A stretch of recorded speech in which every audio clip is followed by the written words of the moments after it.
like it's working. It looks like we are working. Greetings.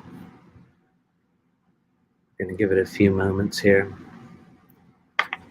Hello out there to all those of you strange beings on this strange timeline. I think the year's 2021. Give me a signal if you can hear me. Spam the chat with poop emojis constantly, over and over again if you can hear me. And yeah, we're just clearing the space. Hello there, Tesseract. Hello, Kelly. Oh, Kelly Gates as well. Hello there. So come on in, everybody. As you know, or maybe you don't know, I tend to just burn Palo Santo when I do live streams. It's just a thing that we do. Helps us clear the space. And so some of you guys in your own strange worlds, especially those people who will end up randomly clicking on this, you'll be like, why did I click on this live stream? What the hell am I doing here?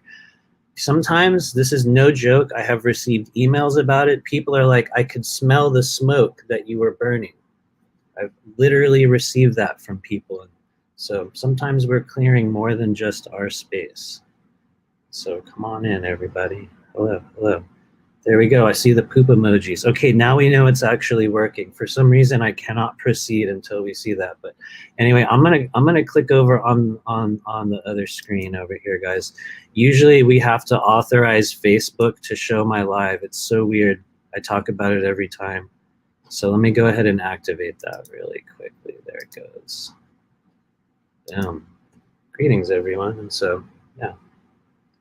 You're just about ready as I blow ashes everywhere. Hello, Captain Rabbit. I love the screen name. I'm a sucker for really cool screen names. I don't know why. I just am. Like, if people have cool screen names, I'm into it. Hello, Nora Healings. Ooh, in the house. Nice to see you. Helen Dancer. How's it going? All the way from the UK. Awesome. Cassandra Fileski. Thank you for being here. Samantha Tesseract. Danny Sosa. Neats B. Good to see you, Neats B.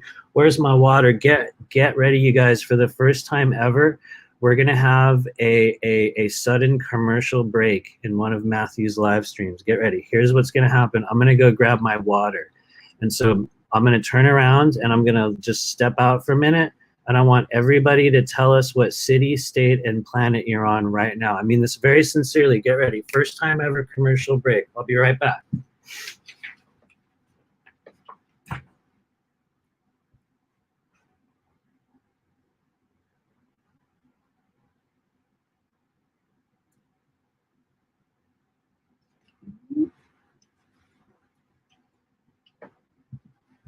Okay, there we go. Oh, it's working. I see him in there. Boom, instantly.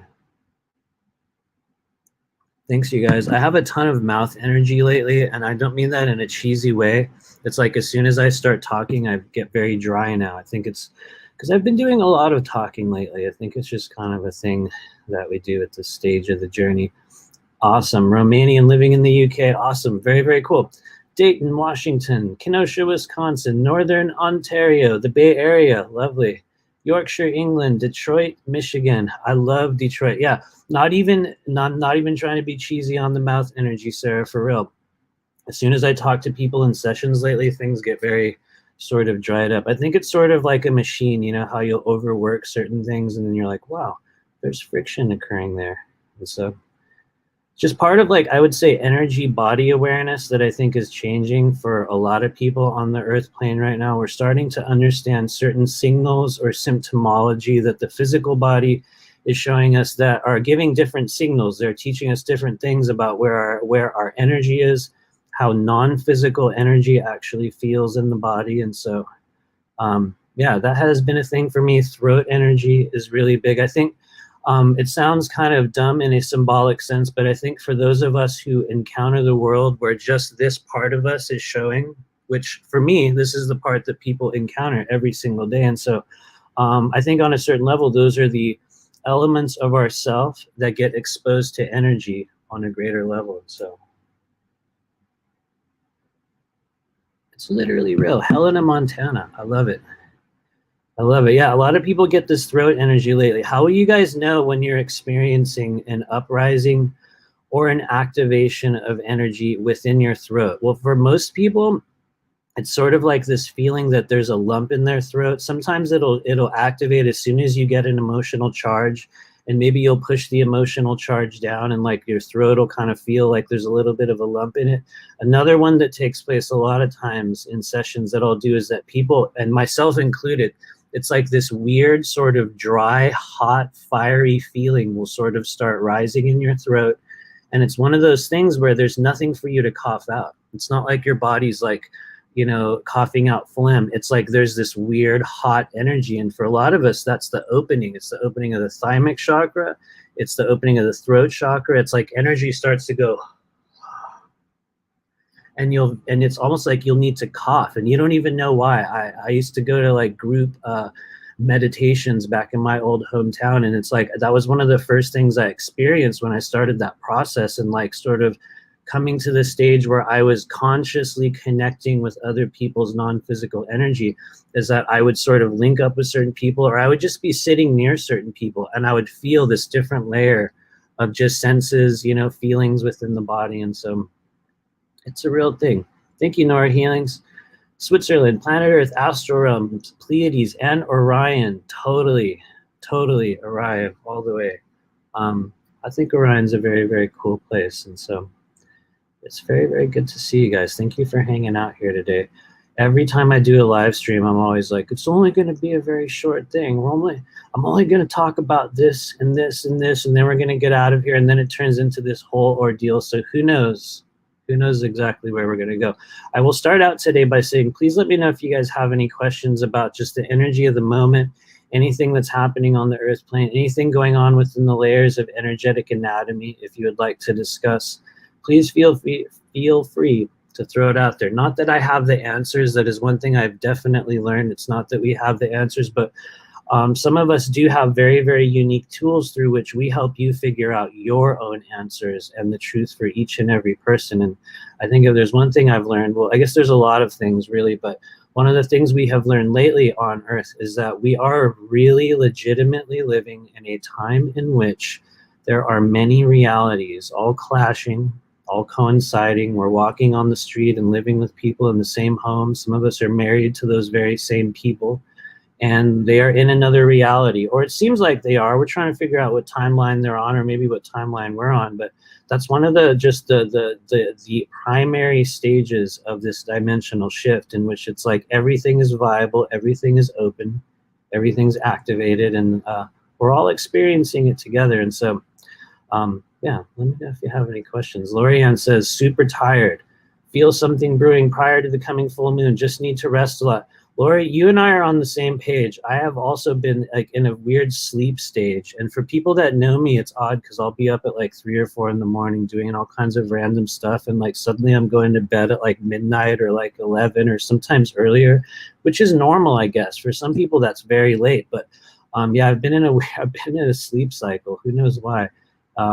Absolutely. Thank you. Martha Fenno says, yellow chakra stabilization. It could be. If by yellow chakra, possibly you mean the solar plexus chakra, or sometimes elements of the sacral chakra, which I guess if we want to go into a color spectrum mode, one of the really cool things that I think everyone gets to figure out at a certain age or stage within the sort of peering into the energy body is that the chakra color is really kind of a relative process. And what you're going to find when you really look into certain chakra centers, especially what some people call the minor chakras, examples being things like the Mingmen in the center of your back or the center of your lower back. Another example being your navel chakra or the thymic chakra. What you find when you peer into them, and you know, maybe this is different for everyone. It really helped me confirm a lot of what I was seeing within the layers of the energy body when I did some studying into pranic healing. And it was interesting because it looked like when pranic healing was being developed, the creator or the people that channeled that work worked with these clairvoyants or these people that were able to view energy. And they had confirmed through a couple different people at the time that they were all viewing the same thing. And it was very helpful for me when I studied pranic healing, because when I would look at chakras, or when I would sort of peer into the energy of them, which isn't necessarily a visual thing, you guys. I know everyone wants it to be visual. For me, it's not very visual, but you will find a visual spectrum within the internal space, although it's entirely different from the outer vision. And so what I would find when I would peer into the chakras was actually all kinds of colors. And all the way down to like little bits of matter that I suspect and what felt like were experiences or emotions or memories or and yes, in some cases we could call them implantation that would exist within those chakras. And so I guess that's a really long meandering way of saying that yeah, that the solar plexus could absolutely be the yellow chakra. When I stopped identifying them within a color spectrum and started looking at them more through the spectrum of experience or the emotions within the body, and maybe I'm just ranting on your question, so thank you for that. Thank you for that. When I started identifying what we call the psychosocial qualities of the energy body, like where do the emotions lay, where do thought forms lay, what happens when you put your mind on this part of your body, what feelings do you get, that sort of thing mixed with just more body awareness, we find that we can get a tremendous amount of information about chakras, meridians, and all kinds of stuff. And anyway, sorry guys, I'm going on a long angular rant because somebody mentioned the solar plexus chakra, but I hope some of that stuff makes sense. Thank you. Yes, Martha Fenno, pranic healing, very, very interesting modality. I worked at a psychic / healing center in the greater Los Angeles area, which will remain nameless forevermore, for 2 years. And I got to view and also take part in some really cool pranic healing stuff. I also spent a lot of time on my own, just kind of reading into their own content. And it's even made it into some of our classes. Incredibly interesting modality. Cosmic Origins, good to see you. Yeah, very seriously, heavy energy this week. I feel you. You are not alone. It is definitely real. It is definitely real. Yeah, let me know if you guys have any questions. I'll be scanning through here. One thing I will mention, which was kind of one of the reasons why we were coming here today, is because we are doing, oh, I'm going to pause, get ready. I see a cool thing. I'm going to comment on it. YO says, I find myself very irritable. I don't know if you're still here, YO, but you are not alone in that. That's a common thing right now, especially if you're an empath and you're holding on to a bunch of people's energy. That's a thing that happens to me. It's like irritation out of nowhere, and you're just like, why am I irritated and angry? For me, that's a sign of energy body buildup. It might not be for you, but I just want to say I totally identify with that. We are taught within our spiritual community that you shouldn't be angry, you shouldn't be irritated, you shouldn't be annoyed. If you are, maybe you're doing something wrong, or maybe you're not in a high vibration, or whatever the operative term is in the moment. I try to be more of an authentic realness and just allowing whatever the emotion is. It's like it's going to show up for a reason, and we just sort of if we're angry, we're like, yeah, dude, I'm pissed off, man. Maybe I don't know why. Maybe I don't know why. That is definitely that's a thing for me. I will admit that. But anyway, getting back to it, one of the reasons why we are here today is because we are having a really cool anniversary within our Patreon group. It's called the Blue Flame Collective, and it started just about 1 year ago. I think our first group process, the first groups that we did, I think it was on either September 19th or 18th of 2020. And this was a process and an idea that was given to me almost a year prior to that. It was like something told me, you're going to create this group. It sounds cheesy when you talk about it in past tense like this, but there was a knowing that I was going to create or be part of a group. And at the time, I couldn't really figure out how to do it. I had asked a few other people, and there was other people that I was working with at the time. And maybe it was my ego, their ego, everyone else's ego, but it just felt like something that just wasn't really available. And honestly, I was afraid of doing something on my own because I had done a lot of other things, in past stages of my life, music and things that had really kind of summarized the whole of my being in that stage. And I found that it was hard for me to be a self-starter. I found that at a previous stage of my life, it was difficult to begin things without the help of others. And so when I finally, kept, after receiving this message to start or to facilitate a greater level of group healing or instruction, I finally gave in. And one of the first things we did after doing a few classes was we started this Patreon group. And the whole idea behind it was that I wanted to give people a way to interact and to try to learn and to pick up a few things. Not that we're the be all end all of, how to connect to spiritual energy. But I realized that if there was one thing that I had ever done right in this life, was that I had successfully transitioned, left behind a previous identity, a previous career, a previous stage of my journey. And by lots of spiritual and also physical assistance, somehow I had entered the stage of my life in which I was able to work with non-physical or spiritual energy on just a much, much different level. And I realized that also after working with a lot of other people, that it seemed as though I was able to show people how to do certain things. That, some of us wanted to be teachers. Some of us hated teachers. Myself, I never came into this spiritual, community with an intention to teach anyone anything. I came here because I was having a crazy awakening, and I knew there was something weird about me, and I knew there was aliens and stuff going on in my world, and I didn't know how to explain it. And through that process, I discovered people, and I discovered things, and I discovered pieces of myself that literally helped me remember certain things. And so fast forward, through all kinds of nonsense and healing. And, we decided to start a Patreon group in September of last year, because I had realized that, people were actually interested, at least on a very small level. I figured, maybe 10 or 12 people would show up, and maybe we'll do a few groups, and, we'll do it for 3 or 4 months, and then it'll be over. And, that's honestly what I expected it would be. I thought it would be a very short-term engagement. I did not think that I had really the energy, or that anyone would even care. I honestly didn't think anyone would care. I think a lot of that was, just my own ego stuff as well. And so I was shocked when we started this, and people started showing up, and they've been showing up, and they keep showing up over and over and over again. And for people that know me, especially on Facebook or, and just other places, I don't really advertise it. I don't post it too much anymore. It's not a thing that I'm constantly out there selling, not because I don't want to, but because I think we find that when we're really doing the work, you won't really have time to anymore. And it's like there's this rhythm and this thing that you get into, and you'll sort of pull yourself away from social media. And so even though I have done that over this past year, Spirit keeps bringing us the right people. That's why I always make those crazy posts where I'm like, the right ones show up, because they do, over and over and over again. So we're doing an anniversary, kind of just like a free for everybody thing. It's going to be over Zoom, though. I'm going to be honest with you guys. It's going to be over Zoom. It's not going to be on YouTube. There's a chance if the group wants to, we might, go live at the last minute. But for right now, it's going to be live on Zoom, and you can access it via our Patreon, which thank you, Cassandra, for putting that link in there. And so what are we doing? We're going back to the old school. We're going to be doing readings. We're going to be doing, we might be doing some energy work. But for everyone that's in our Patreon group, we're going to be giving you guys a reading. We're going to be drawing cards and looking at your energy old school style. It's something that I have not done on a live stream in a while.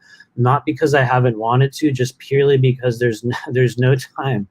And so we're coming up this Saturday, the 18th, at 1 p.m. Pacific in the Blue Flame Collective Patreon group. And so you guys can check out the link. And please do join us. It's totally free. I want to stress that it's just a free thing to hang out and get a reading and to ask questions and to talk about multidimensionality. For the people that show up in the Patreon group, we're going to give readings to those guys first. Then anyone else that wants to come in and hang out, we're just going to keep going. And it might go for a long time, you guys. Maybe it's a really bad idea. I might become totally manic and start saying crazy things after 2 hours. We don't really know. We don't really know. I have done a couple of other events where, well, I'll just tell you guys this kind of crazy story for all. And I think this was 2018. I was hired by some sort of a Beverly Hills elitist person to do their birthday party. She wanted a professional psychic reader to do readings at her birthday party. And, it was kind of one of those, I don't care how much, just show up and do it. It was literally one of those, oh, I don't care. Yes, yes, yes, please, please show up. And so I did it. And I showed up. And the minute I walked in the door, you guys, I knew something was wrong, because she pulled out a turban, and she had she had mystical outfits for every single person that was coming to her party. And I think there was about 30 or so. There was about 30. You know, she wanted me to wear this turban, you know, because I was supposed to be this, you know, psychic reader dude. And instantly from the moment I was like, I was sick. I was like, no, no. Yeah, I just have just such an extreme aversion to it. So it got awkward instantly where I was like, no, I'm sorry. There's no way. No. It was just like instant no. And you know, she kind of laughed it off, and it was really cool and also sad because I was literally sectioned off in a little corner of their house. It was like a study, you know, how like people with these huge houses, they'll have like studies and like, you know, but for her it was like a movie room, and it was like this 60-inch TV or maybe bigger, this massive movie style screen on one side of the wall, and all this like old dark wood, and you know, just like really ancient, you know, expensive stuff. And I sat in a little room in this woman's house for, I think, about 4 hours, and I just did readings for people over and over and over and over again. And it honestly wasn't because I wanted to at that stage. It was because the food was pretty good, and there was a lot, you know, honestly, you guys, there was a lot of snacks, and it's like I didn't drink or anything. I was just like, yeah, the food's pretty good. I'm just going to sit here. And you know, it was also horrible because the people there were just, I mean, very toxic. Just some of the greatest, weirdest, elitist people that you see. Nobody famous or anything. I know for a fact, though, there was a couple politician type people. One guy that I had done a reading for there stated that he was like a something circuit court judge in Montana or something like that. And I was like, oh, cool, whatever. You know what I mean? There's really no time to acknowledge it when you're doing those things. It wasn't like something where, you know, you're like, oh, cool, you know, you're like in this area. There was just really no time to acknowledge these people's places in society. And it was something that I had thought about later on. And there was times where it got really weird. There was one woman in particular that showed up, and she just showed me this picture of her family. She just held it up, and she kind of looked like she was about to cry. I could tell she was going through something really difficult. And she just held up this picture, and she was like, what do you see? What do you see? You know? And I was like, a lot of times in those situations, especially when people will sort of present this preloaded big pocket of emotional information and all this stuff, it's like you'll have to sit there and sort of let everything kind of settle. So, you know, I just sat there with her, and I was like, you know, honestly, I didn't get a reading from her picture. To be totally real, I did not get a reading, but it was a really interesting experience to go through this whole journey at this woman's house at the very end of the party. It was a long time. You know, all I did was get up to go to the bathroom a few times, and I noticed that there was a line of people, and I was like, what have I got myself into? You know what I mean? But you know, finally at the end, I remember coming out. This is a fun story to tell you guys. I remember coming out of this you know, this lady's little room. I was like, okay, it's safe. It's like, it's finally safe to leave. You know, there's not that many people here. And I walked out into her kitchen, and it was honestly, I was gonna take some food home. I was actually gonna take it home, so I was like, "Oh, the pasta here is so good! Oh my god!" You know what I mean? I was totally gonna take some home. And I walk into her kitchen, and she's sitting at her table, you know, with her really close friends, and you know, none of them are famous or anything. They're just a bunch of just elitist, really toxic people.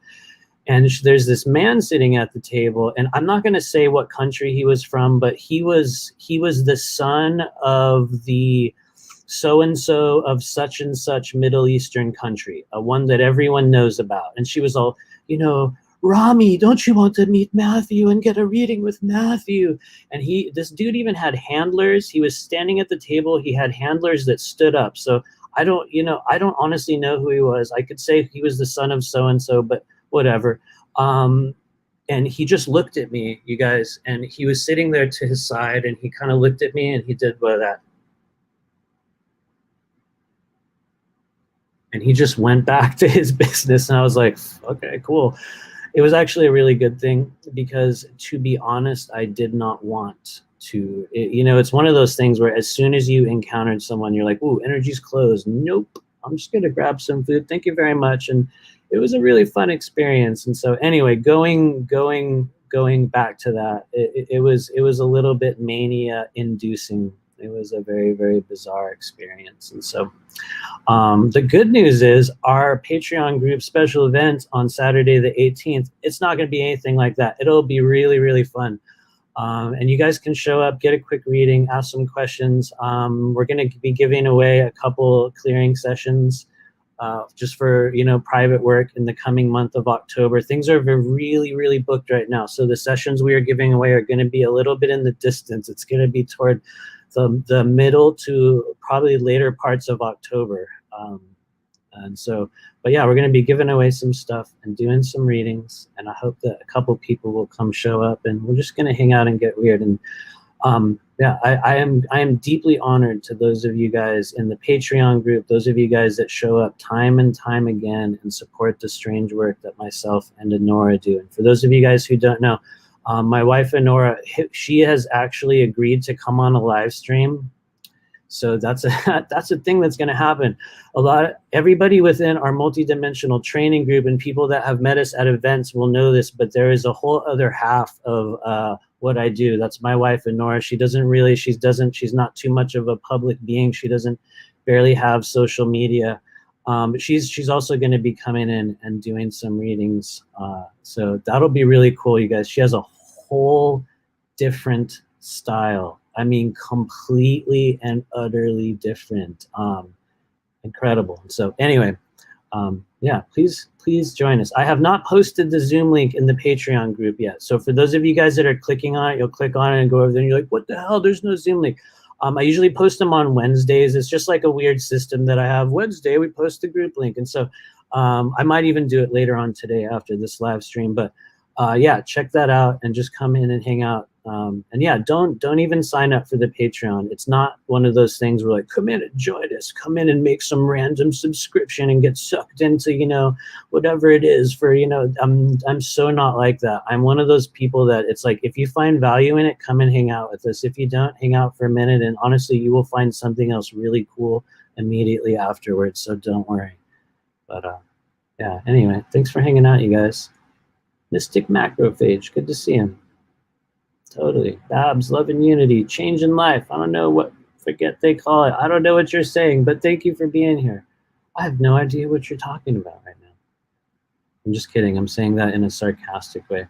Yeah, thanks, you guys. Let me know if you guys have any questions, especially about what's going on just within the energetic spectrum right now. I think a lot of people are once again in kind of like one of those waiting modes where we're sort of waiting for some form of, you know, political action or great upheaval to take place upon the world plane. And I have to admit, I think that that's sort of appropriate for the energy of the moment. It does appear as though set pieces have been set up for a really big sort of, I don't want to trick off any, you know, AI bots, but just a big event, something that took place, you know, a decade or so ago or more in America. It's like a repeat of that. There have been very, very tangibly aware just energies in what I would call the shared fourth density astral space that do indicate that things are being arranged. Now, it looks like there was even what some of us would call a possible flag event that was supposed to happen.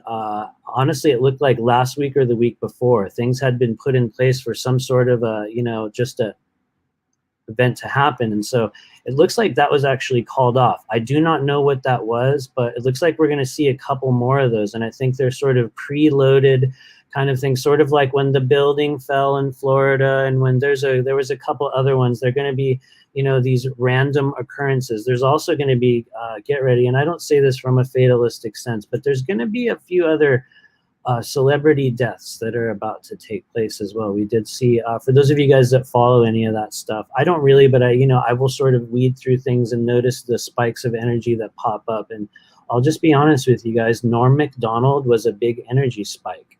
I don't know what that means. I don't know that really does not denote that anything good, bad, right, or wrong, or anything happened really. But one of the things that I've noticed about the work that I do, and a lot of other people, I am not unique and the only one with this ability. Everyone, if you're literally watching this live stream, even if it's the first time you've ever seen this and you're like, who the hell is this guy?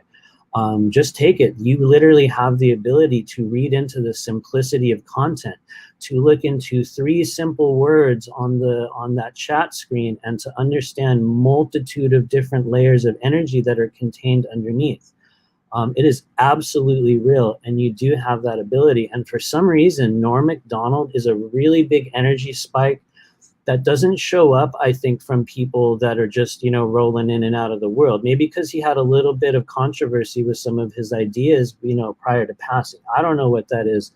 I am not one of the ones that, you know, assigns every celebrity death to some nefarious cause. People literally die all the time. You know what I mean?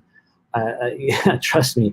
And, you know, especially the ones that they say are still alive, which is a real thing. You know, a lot of people are like, so-and-so still alive on the earth plane, they're going to be announced. I promise you, and I know there's a lot of people on this live stream who have had the same experience. You can tell if those people are dead or alive, especially people that have highly crystallized, or what some people call like a celebrity consciousness. You can interact with those energies within an astral space. And, you know, anyway, not to go on a really crazy rant, because this is always the one where some people's minds go in this weird, you know, mind wipe phase, and they're, you know, they're kind of unable to grab onto what we're saying. But anyway, getting back to it, you can read into the content. And I invite everybody to look at this guy's passing and just see what shows up in your mind. It doesn't look like a normal thing. And so anyway, I try not to use certain words, so I always stumble in here when I want to explain something. And for some reason, though, it has kept me from ever being censored. Famous last words, right? It has kept me from ever being censored. Either that, or I just have such low engagement that what I say doesn't matter. Either way, whether it be invisibility spell or an irrelevant spell, it definitely works. Sometimes I think it's a confusion frequency that sort of gathers around people. And, Sina Kia, good to see you. You might be one of the only people in Facebook in Facebook land. I have no idea what's going on over there. I can never see the chats. They always kick me out. But was the orange man press taken out? Heard a remote viewer who said this happened. I would say feel into that energy yourself and see if you feel that they've been taken out. I do not mean that in one of those flippant, like, you figure it out ways. I mean that very sincerely, very, very sincerely. You will be able to find out the truth very, very, very, very quickly. And so I will answer that by saying, was he ever alive? Is any of that real? I don't know. That's just me being lame and facetious. But anyway, thank you, Scene. It's good to see you. I think he's still alive, personally. Like, in the energy of the moment, I think he's still alive. But, you know, who knows at this stage? What is alive? How many of those beings are actual people? I honestly do not know at this stage. And so, anyway, it's good to see you guys. Hello, Tyra. Good to see you. Christina Morgan, howdy. Thanks for being a part of our group. Nora Healings, totally. It's probably middle of the night. It's very good to see you as well. Thanks for hanging out.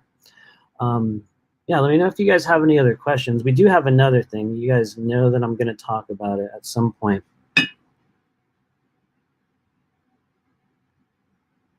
We've had a couple new videos drop recently. Or one of those is the roundtable discussion we had with some of the people from our multidimensional training group that came out yesterday. And if there has ever been a process in my life that has honestly, it has moved me, it has opened my heart, it has shown me what people are capable of, it has taught me that the things that we are doing, whether it me or you or really anyone else in this world, when we truly connect with real intention and spirit and just this true desire to grow and change, miracles will happen. That sounds like a cheesy platitude statement, right? But over the past 6 months, as we've been working with this group of people in our training program, I have seen firsthand, and we now have the literal living evidence for it, that when we go through certain processes, when we create a container that allows people to go through their own individuation process, whether that be as an adult, whether that be, you know, as a, you know, an older person, what, you know, it doesn't really matter what sort of age spectrum you're in. But what we discovered is that people will bloom, they will light up, things will change, and people will step into whole, entirely new stages of identity. That will, it really, really blows me away. And so I am gonna put a link in the chat. Let me grab it here. So I'm gonna be off screen for a few moments here. Where is it? Where is it? Let me grab this link. Boom, there it is. Sometimes you'll have so many windows open, that's me, that you're like, which one is it? And so I'm gonna post a link in the chat, and I pray that you guys will check it out. This is the website of a person named Leah Davis, and she has been one of the, honestly, just an incredible individual to work with over the past 6 months. One of the people that we see coming into a literal whole new chapter of legitimate spiritual service with literal real tools that can actually help you open up and heal and discover pieces of yourself.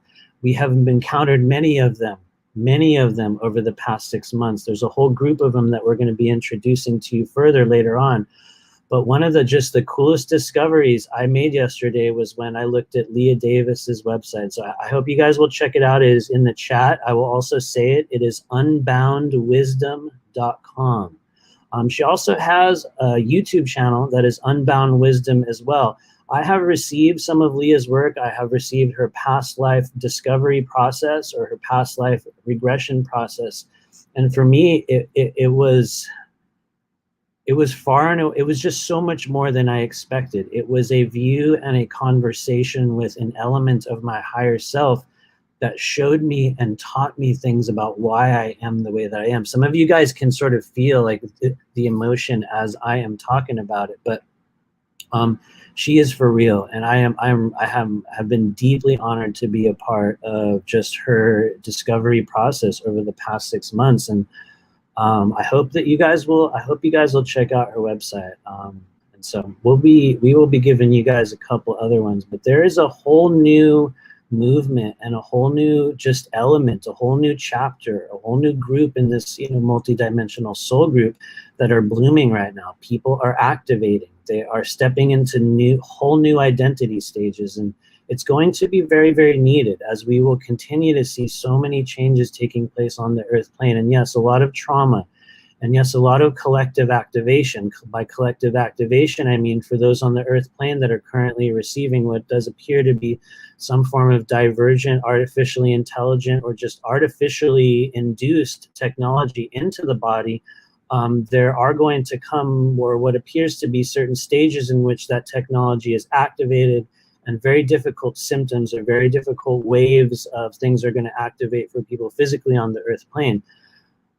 Right now, one of the things we are called to do is to train and to strengthen those who are meant to be of service later on when these changes take place. And so right now, for a lot of us, this is what we would call an identity discovery phase, in which we're training. It's that stage in the movie. If anyone saw Rocky, or, in any of those old movies, there's usually this midway training montage, or this sort of 80s style song that comes on, and the main character's training and they're working out, and who knows what they're doing. It's not that everyone's physically training, but many of us are now coming to that stage where we know we are being called into the next stage of service, even if we have no idea what it is, And so which is really why we put together this program and this thing we are doing right now. Not that we give people, these specific keys and go, here you go, now you're a clairvoyant, now you're a shaman. It's nothing like that.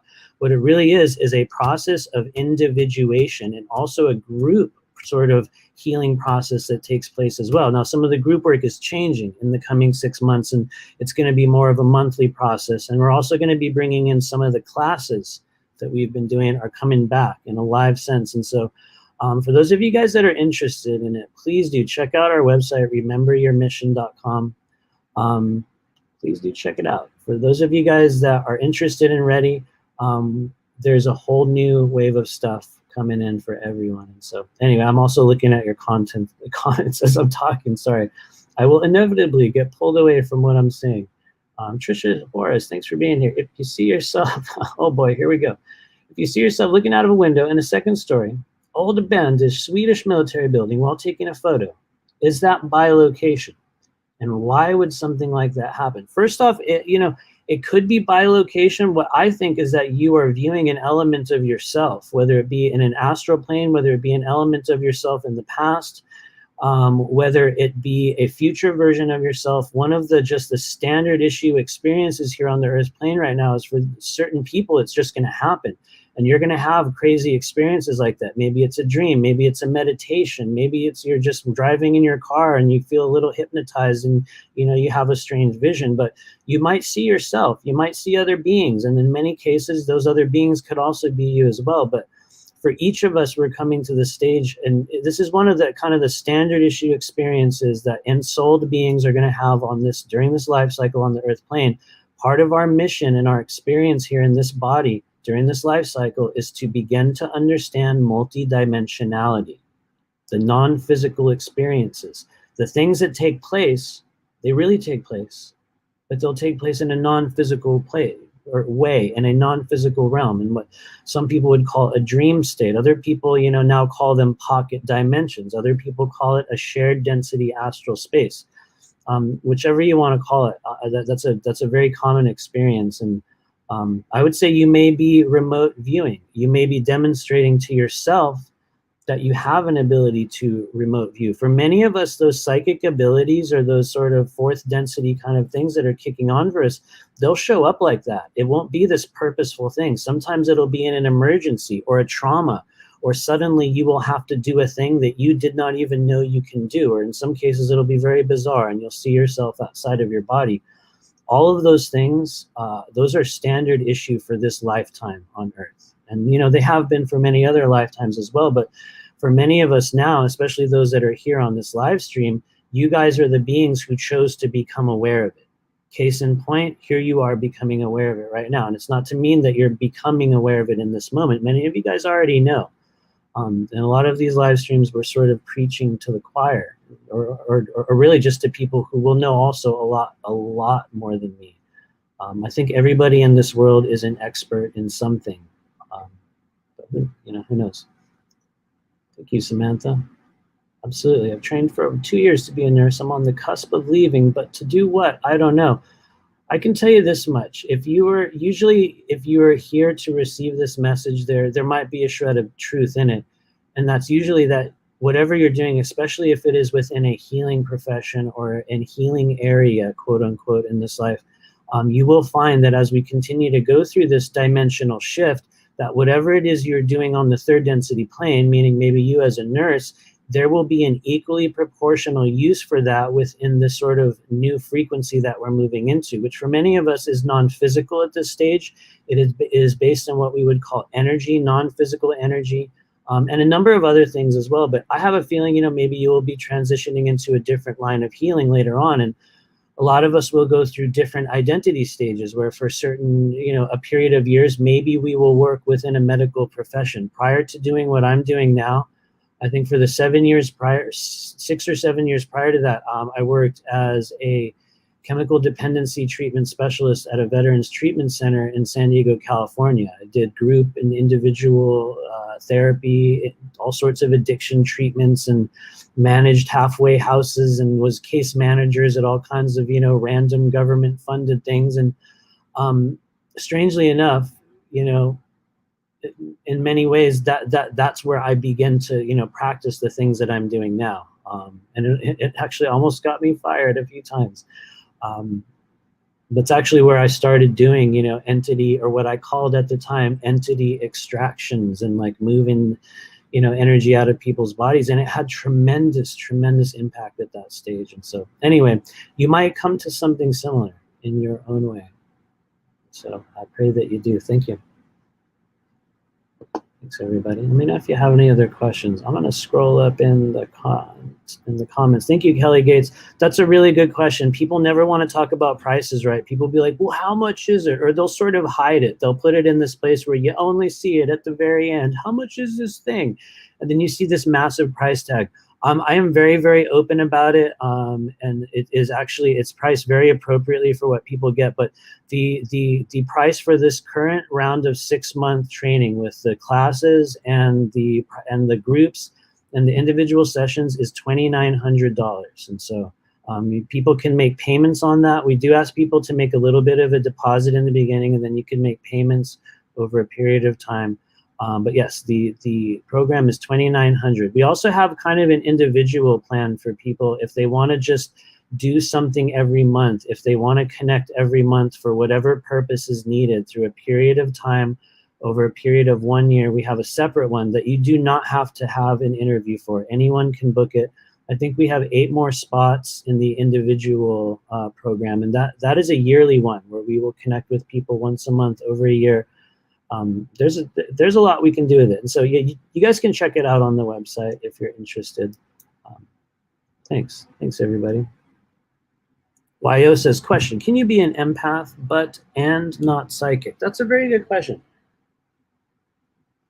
I think, and this is not throwing it back at you, very, very genuinely, I think it would depend how you define empath and how you define psychic, because what I have noticed is that for each person, it kind of means something a little bit different.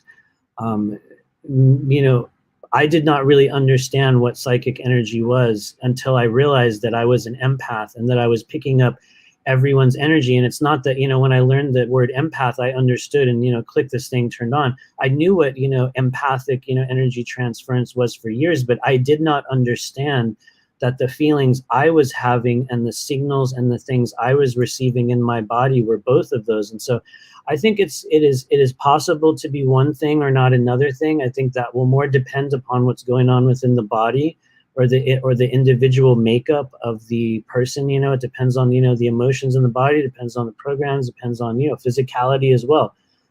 So yes, I think it is possible. Maybe a person will be very empathic and you will feel all kinds of energy. You'll walk into a room or you'll just look at a person's words on a text message. You'll feel exactly what's there, a very empathic response. And maybe you will not have, you know, developed or worked with certain psychic or intuitive abilities in a specific way. And so I guess it's possible. I might be over explaining or sort of like over articulating something in an awkward way. But I hope that makes sense. Thank you, Tesseract. What do you call them now, if not entities? That's also a very, very good question. Entities still play a really huge part within the energy work that I do.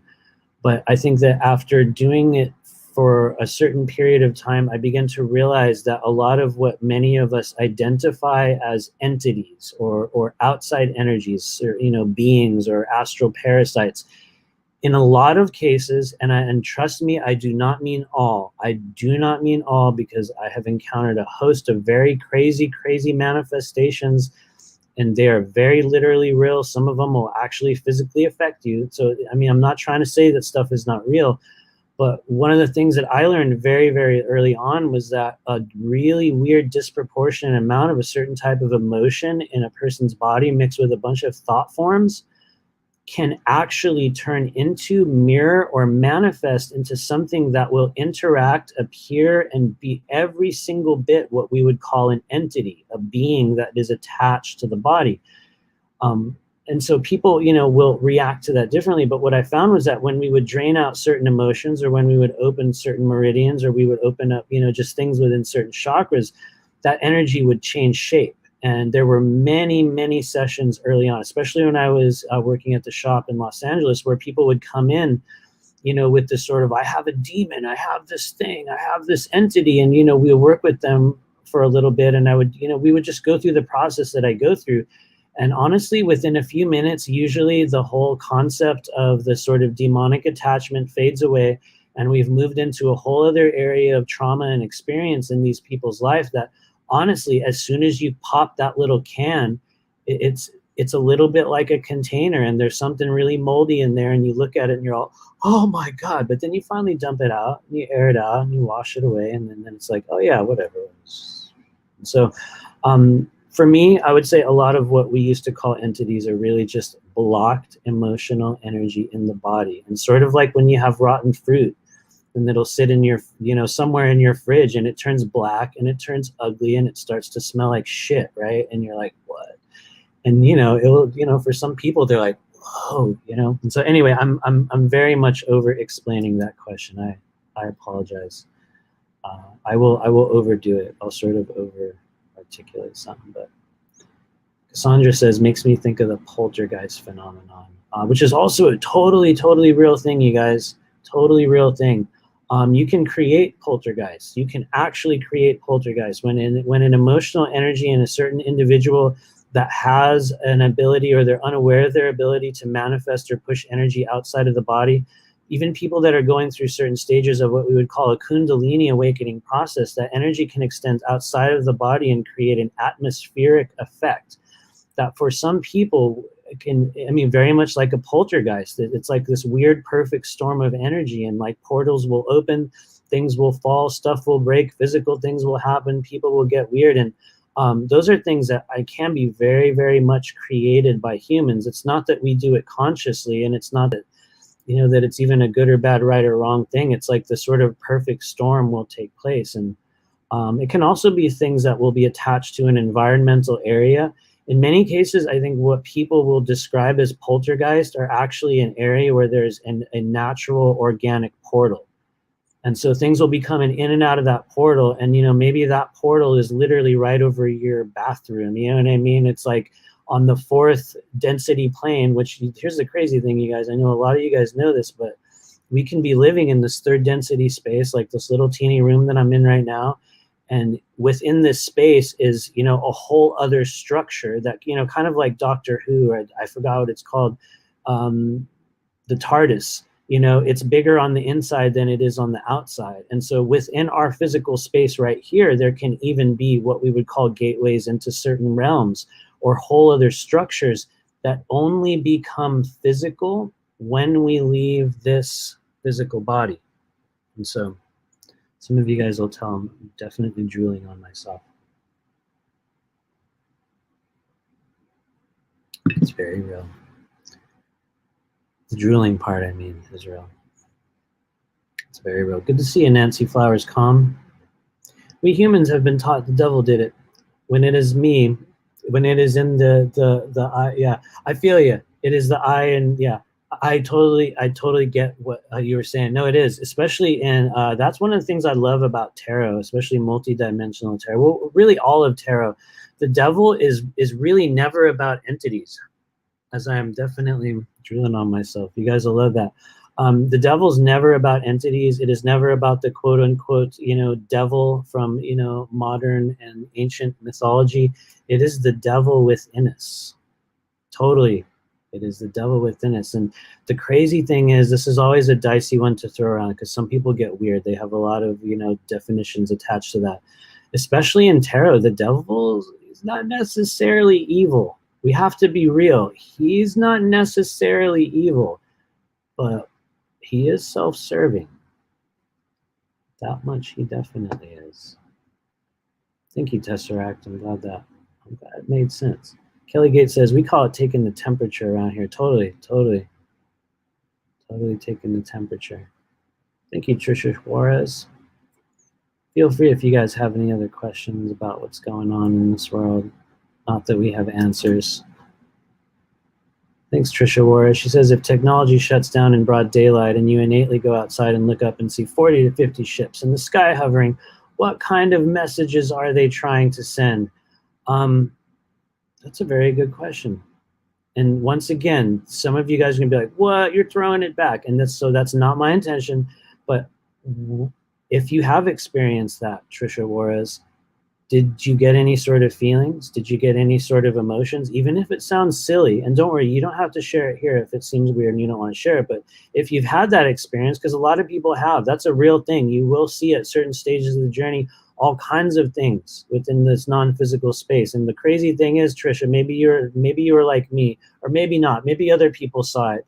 But there were stages early on when I lived in a whole different place. I was in a whole different marriage and a whole different cycle of my life. And I would look up in the sky and I'd be like, oh my God, there's literally a ship right there. And it'd be this huge bright light moving across the sky. And I would point it out to my family, or, you know, my wife at the time. And I'd be like, look, do you see? And they're like, what? Huh? What?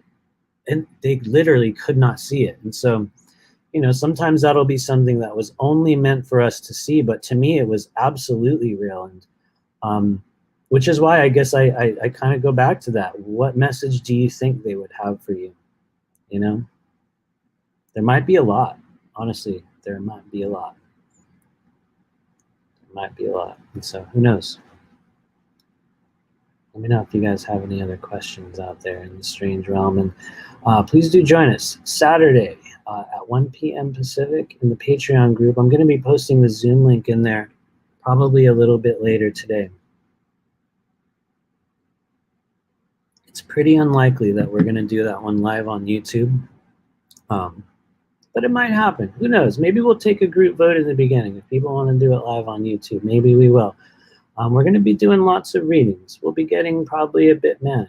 We might even take a couple breaks. Who knows? I honestly don't know. Maybe it'll be over in an hour. Maybe it will be. Maybe I'm like, you know, maybe I'll blow it up into something else. I don't know. We'll see. Thanks for being here, though. For those of you guys who have not yet subscribed, especially if you're like me and you're one of those people that will like, I'll just come in and lurk on a live stream and then bounce. But thank you for being here, especially just those of you guys that have been sitting in the background kind of casually listening and figuring, you know, little bits of this have been making it into your consciousness. Thank you for finding us in the time stream. I don't mean this to be, you know, weird or even more, you know, awkward, but we are at a stage of our journey on Earth where you are going to be alongside certain people and living in this world with certain people, and they will be utterly invisible. We are going to enter a stage on Earth as certain things do kind of shift, and there is, at certain stages, looks like there are going to be some like divisions, which is such an awkward word to use, where, you know, sort of timelines will shift on slightly more physical level, and you're going to come to this experience where certain people are going to enter a stage of invisibility. And it's not that they don't exist, but they will no longer be perceived by other people within the other timelines. And I think in some stages we're going to watch situations where, you know, people will, you know, kind of just fade away, you know, from your life or your timeline, and new beings will come in. But there is a process of removal, I think, that takes place at a certain stage. And some of us are in it now. A lot of us have been experiencing it over, you know, just the past few months or years with how families have changed as we've gone through this strange shift. I don't even say the words anymore. Everybody knows what shift it is. It's very viral. It's very viral, but y'all know. Thank you, Cassandra. Cats, Conspiracies, and Cosmos. Good to see you as well. Good to see you. There is an Illuminati castle in Helen, Georgia. We saw it. It's real. That'll be a fun one to Google later on. Who knows if anyone will find it. Absolutely. Kelly Gates, that's why you're here, because you're invisible. I have one of the strongest invisibility spells out there, for better or worse. Oh my Lord. For better or worse. For better or worse. That is a real thing. I have tested it in the physical world as well. I have tested it with other people in the physical world, and we've walked into events. We just like walked right into places, like with, you know, no past, nothing about, you know, just roll right in. In the right conditions, it is absolutely 100% possible to shield the human energy body to the extent that, honestly, let's be real. I want to be real. It's not that you become invisible. It's not like if someone looks at you, they're like, I don't see a person. It's nothing like that. It's like you just slide right through. It's like the eye moves around. It's like people acknowledge that there's a thing there, but there's no charge. It just rolls right through. You know what I mean? It goes right down the drain. No resistance, you know? And so it is absolutely possible to cultivate that type of energy. It's something that I have done, honestly, for quite a few years, maybe to the extent that I sort of overdid it, you know, honestly, at a certain stage. And I found that as a result, I kind of do remain hidden. Especially the work that I do, which we have not been advertising it as much for the second training group that we're doing, which, for those of you guys that are still wondering, it starts the first week of October. And I think we're at 12, possibly 13. Oh no, I think we're at 13 as of today. And we just welcomed the 13th member of group number 2 today. And so yeah, I think we have 7 spots left in Class 2's multidimensional training group for the next 6 months. And so for those of you guys that are interested, check it out at rememberyourmission.com. And yeah, there is an interview process. I know a lot of you guys heard me say this earlier. There is an interviewing process. I am definitely not one of those people that's like, yeah, just pay me this money and here we go. We're gonna, you know, it's definitely not like that.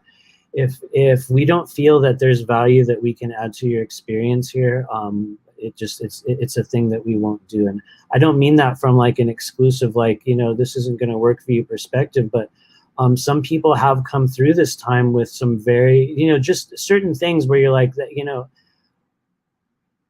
just certain ideas that I think we all come to the stage of activating all of our strands of DNA, but we are not at the stage on Earth in which, you know, we're going to be experiencing that within a 6-month period and launching ourselves into I think it was the 11th dimension. And so we have, you know, we have also been fielding a lot of interesting requests. And so there is a little bit of an interview just to be sure that this will actually work. And so if you're wondering what it's like, you guys can check out the last video on our channel. We just released it yesterday. So yeah, check it out. Kelly Gates, what are your thoughts of etheric wings? That's a very good question. I can tell you that structurally, the human body does have wing structures. Yes, they are your shoulder blades. That is absolutely true. Within that region of the body, or it's almost like a control panel with respect to the meridian body, but right in the shoulder blades themselves, there is what some people call like a 4th density appendage or an extension out of the physical body. Some people will perceive them as wings. They will feel wings at certain stages. We will have meditations or go into astral places in which you will experience or feel the wings of others. That's a very, very real aspect of yourself. And so we definitely have wing structures. It's a place where a lot of people gather energy around the shoulder blades themselves. There's a very important venting place there for the human energy body. It has to do with your small intestine. And I think technically, like sort of like the sort of cultural Chinese name for it is celestial gathering point, or at least the translation that I was given is that it is called celestial gathering point. But I believe it's small intestine 11. For those of you guys with pre-existing meridian body knowledge, or even if you don't have any, I was never formally taught anything. It's been entirely spiritual and intuitive education. But what we discovered is that the shoulder blades, and even specifically that spot, which is a little bit upward from the shoulder blade, I think, as I recall, but these are venting points where the energy body will sort of vent or sometimes gather energy. Another very common venting point, you guys, is right at the top of your collarbone, right? There's a little notch right there, and right on the sides, the top of your collarbone is another very, very important venting point. So anyway, as I get sidetracked from what I was saying, yes, we absolutely have wing structures. I personally get a lot of buildup on the left side. For some reason, that also tends to correspond with a term that I have not used for a while, although it is a very real structure, or a very real non-physical structure, and that's the concept of the J seals, or just miasmatic pre-installed energy blockages in the body. And many people believe that one of the J seals, which are kind of like pre-installed blockages that slow down your energy body, one of those is on the left side there. Some people think it's in the back. Other people think it's on the left side of the chest, but it's definitely a thing. So let me know if you guys have any other questions. Thank you, Tesseract. Tried it too. A way of making myself invisible. Absolutely. You will create an invisibility layer over your aura. Yeah, as the more detailed and specific you can make things like that, the better they will work. And it's also very, very important to note that honestly, it does not make one physically invisible. It's nothing like that, but it will honestly create a vibe or an energy around you in which people's eye will just pass by. It's like they won't notice one way or the other. It's just a thing, and it's like they'll see you if you tried to, you know, stand in front of them. You can totally break, you know, that maybe we'll call it spell, or that, you know, shield, or that bubble, you know, whatever it is. These aren't things that necessarily hold up on the physical plane. These are things that are meant to create a wave of energy or a bubble, a space around the physical body. Anyway, I'll just keep over explaining. But Danny Sosa, anything about the thyroid that you can say? It's a very good question. I have noticed that within that region of the body, we have one of the primary gateways or stoppage points with respect to developing our energy, whether it is specifically a thyroid malfunction or something that takes place within the throat chakra. I think it's just been one of the really big players for myself. Well, maybe not the thyroid for me, but for a lot of the clients that I've had, there has been energy trapped there. And I have had a number of people come through with really big energy trapped there, or what some people call like the sort of goiter effect, you know, where the throat will just, you know, will just really expand. Or I think for some of us, it has to do with toxicity within the body. I think some of it has to do with kind of westernized pharmaceutical buildups within the body that end up affecting, you know, the endocrine system and create these weird imbalances. I think in other cases, we have people that are going through timeline shift or transitions in the body, and they'll have a big uprising of energy in a certain area. I would say it kind of depends on what's going on within the thyroid symptomatically to, you know, say like what's the significance of it. Because for some people right now, it'll be a thyroid energy. And for a lot of us, that'll have to do with recreating balance and restoring communication frequencies within the body. And honestly, it will affect everything from your well-being to how your, you know, your body holds on to weight, to the way you age, like so many things, so many things. And yeah, anyway, I will easily get sidetracked on that one, Danny. So anyway, I don't know that there would be anything specific that I would say about the thyroid other than maybe you're having a specific interaction there. I hope that helps. I hope that helps. Thank you. Mike Patterson, good to see you. Any advice on how to open the Bindu chakra? I think a block or something is causing strange tingling sensations in the back of my skull that have been there for 6 months now.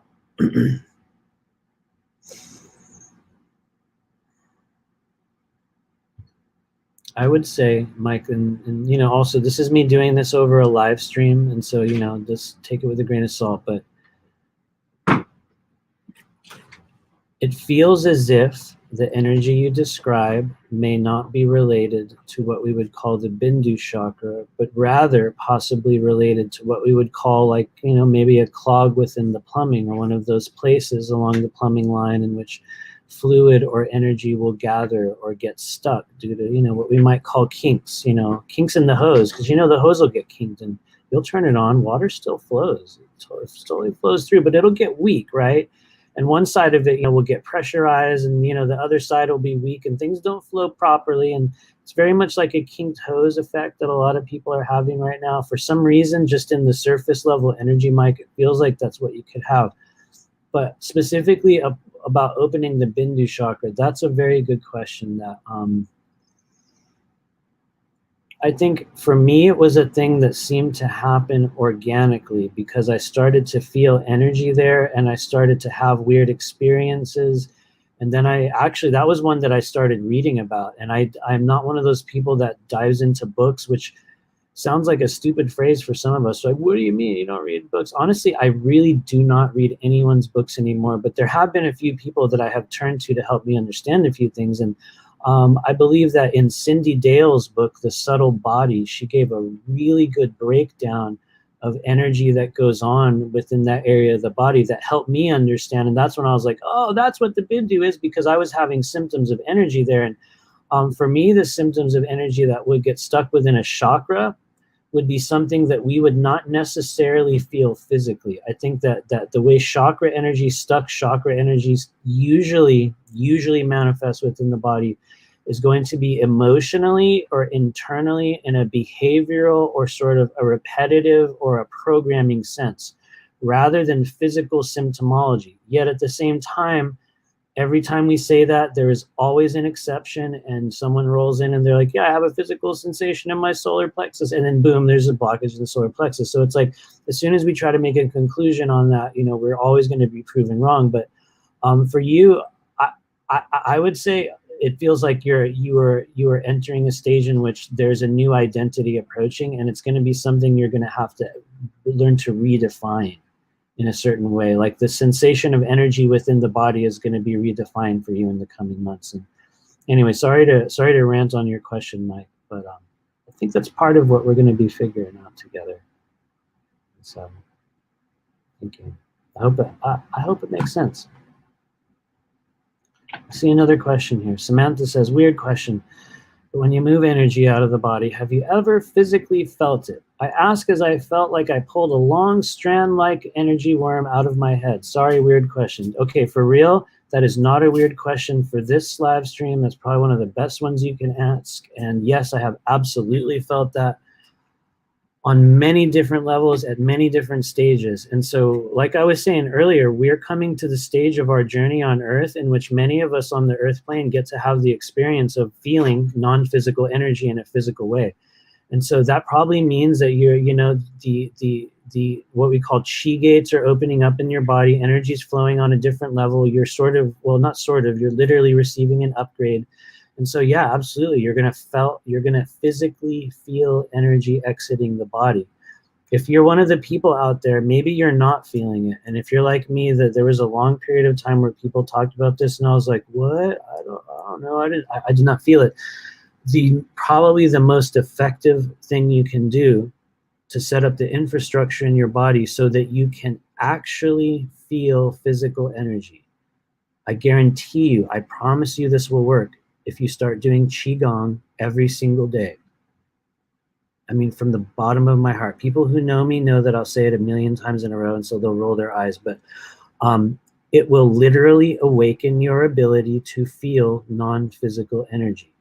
And so it is well, it's not a shortcut because it's going to take some time, but it is a very, very reliable thing. It will work for literally anyone who devotes themselves to the practice. You will also stop getting sick. You will also begin to, yeah, it sounds crazy. You can reverse age yourself. You will retone your body. Certain physical and emotional manifestations that exist within you that you'll think, that's just how I am. I don't know, that's just how it is. Things will start to drain out. They will literally drain out. And so, Qigong.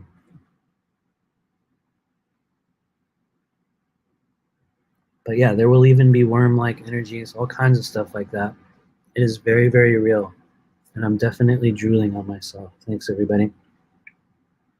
Absolutely. Michelle Lee says, yes, I felt energy physically leave my eye.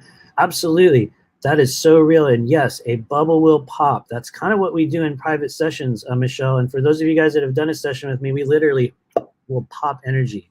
That is a real thing. And so that's a really good example of you having a legitimate non-physical energetic experience. It is absolutely real, but we do not have a framework within our still existing third density society in which people are able to acknowledge or create or foster or help people grow their understandings in that way. It is still, you know, considered things of, you know, mystery school teachings, and, you know, there's all kinds of labels and weird sort of things attached to it, you know. But yeah, it is absolutely real. Non-physical energy, becoming physical. Dude, Cassandra, same here. Better shape than in my 20s, 100%. Absolutely. That is a real thing. Especially if you're in your 40s like me. It will literally bring you back to a previous stage of just like energy body movement, energy body openness. It is 100% real. Absolutely. Help you fix your stomach. Absolutely. It will retone your body. Thank you for saying that. That is literally real. Living example. I am all very much the same way. There is a lot of people heard me say this, but there was a period, I think in it was like 2015 and 2016, where the only thing I could do was just go to work and come home and do Qigong. And it was because something was so much energy was going on. I won't go on a rant about it, I promise, but yeah, the Qigong saved my life at that stage. Good to see you, Miriam K. Good to see you. Thanks for showing up. Thank you, Monkey Magic. Totally. Let me know if you guys have any other questions. Hopeful Art says, yeah, I can understand. I've had lucid dreams where I see and feel energy being pulled out of my body, and it happens much more since doing Qigong daily. Absolutely. Absolutely. And so once again, you guys, on this Saturday in our Patreon group, we're going to be returning to the world of free readings, especially for the Patreon members, and then also for anyone else that wants to show up. You can scroll through the chat and find the link to the Patreon group called the Blue Flame Collective. And this is just a free event because we are at our 1-year anniversary. And like I said earlier, I never expected, I never, ever, ever, ever thought that people would stick around and find value in what it is that we were doing. I knew because I had seen the results with clients that I was like, wow, something real is going on. When we do certain things, something happens, people feel better. But you know, it was not a thing for me that I felt would be embraced by our community when I came into this realm. And you know, sure, I came in through the sort of like, you know, disclosure, ascension, you know, sort of proprietary lens. I came in through that portal, and you know, just the sort of the things that I did, and honestly, the ideas that I still do have are not widely embraced by what I would call, you know, my quote unquote peers within our spiritual community. In fact, you know, in many cases, a lot of the viewpoints and the things that we've come up with and understood in our own way within our own little group processes have actually kind of contradicted a lot of the sort of prescribed understandings about the way people have learned to understand energy in our community, and especially extraterrestrial contact. I think that we are also being negatively conditioned by certain, you know, just, you know, disclosure celebrities to continually grab onto this idea that, you know, ET contact only happens under certain conditions in certain ways, when in reality, every single living person has their own contact protocol, and at certain stages will be given a direct opportunity to connect with what we would call an extraterrestrial soul family. That is absolutely real for every single person here. A lot of you guys that are watching this live stream, you guys are the representatives of your soul family who had the great, great honor to come down here and do the physical life. You're the one that got to come down to earth and do the role that literally everyone wants to do. Believe it or not. Yes, and while we're here on earth going, I can't wait for 5D, there is a literal lineup. And you know, I know it sounds cheesy. There are many, many beings who greatly desire to incarnate in physical bodies. Why is that? Because a lot of them will be able to view us from an outside perspective, and they'll be totally aware of what human consciousness can actually do. Even if we here in the physical body, and that's part of your agreement, you know, when you get born, you go through the amnesia layer, and all of that preloaded knowledge that you came in with gets sucked out. We have to live the rest of our physical life on a path of remembering, which is really what we're doing. But anyway, I will get sidetracked very easily from my train of thought. Sorry, guys. Thanks, everybody. Alan Conrad says, what's the best video class online for Qigong? That's a very good question. My answer is anyone that gets you moving, anyone that holds your attention, that feels accessible, and allows you to feel comfortable or go slow or fast enough for you to do the movements. In my opinion, it's more about doing it and just experimenting. And honestly, Alan, I would just open up YouTube and just start scrolling through thumbnails. Dude, you could even say beginner Qigong, and you will get literally 27 million videos. And just scroll through and look at the description. Look at the person, honestly, look at the thumbnail. Look at what you see on the thumbnail and just feel the energy. And, you know, the first few might be random and weird, and you'll be like, what the hell? But it'll give you a starting point, and it'll help you further refine this sort of weird search thing that people have. And honestly, Spirit will bring you a very, very appropriate one. I actually don't look at any channels. I just look at random stuff. I can, actually, you know what? I think I can tell you one guy. I will actually tell you one channel that I have viewed a few times, you guys, and it'll be really cool if people subscribe to him, because honestly, when last time I looked at his channel, he had like 20 subscribers, and I believe he was called White Orchid Qigong, or White Orchid, maybe it was Kung Fu. But it was just this dude, I think, in Nebraska or some Midwestern state, and he was breaking down all these Qigong, just all kinds of stuff on his channel. I think it's called White Orchid. So forgive me if I am way off. Maybe some people will look it up, and you'll go to like a totally random one. You're like, that's not it. But if it is who I think it is, it's just this random white dude. I think he might be European. But he had incredible knowledge, and I watched several of his videos a few times. I think I was one of the only ones at that stage. You know what I mean? There was like 5 views, and I was like, damn, was that all me? I think it was. But he honestly, to me, he was just one of those randoms. It'll just flow by, and I was like, I just happened to see it, and I was like, oh, that guy, okay, I could do that. I could do that guy's thing. And so that's how I have discovered things in this realm. There have been very few classes. I've had a lot of teachers that I've seen that I have learned from through experience, but when it comes to stuff like Qigong, and honestly, even the healing practices that I do, they were modeled after what I was shown, all the way down, to the scalar toning modality that we use in energy clearings. It was the literal real truth was that it was me mimicking the sound that I heard when I had an out-of-body experience. And kind of like someone else mentioned up there in the chat, they removed some worm-like thing out of their body. A lot of you guys have heard me say this story before, so it's really old news now. But I had also had an experience in which I was called, or I actually observed myself removing energy from what appeared to be an extraterrestrial child within this astral space. And it was not a decision that I made. It was not like, I'm going to go heal. It's nothing like that. I observed myself going through a process.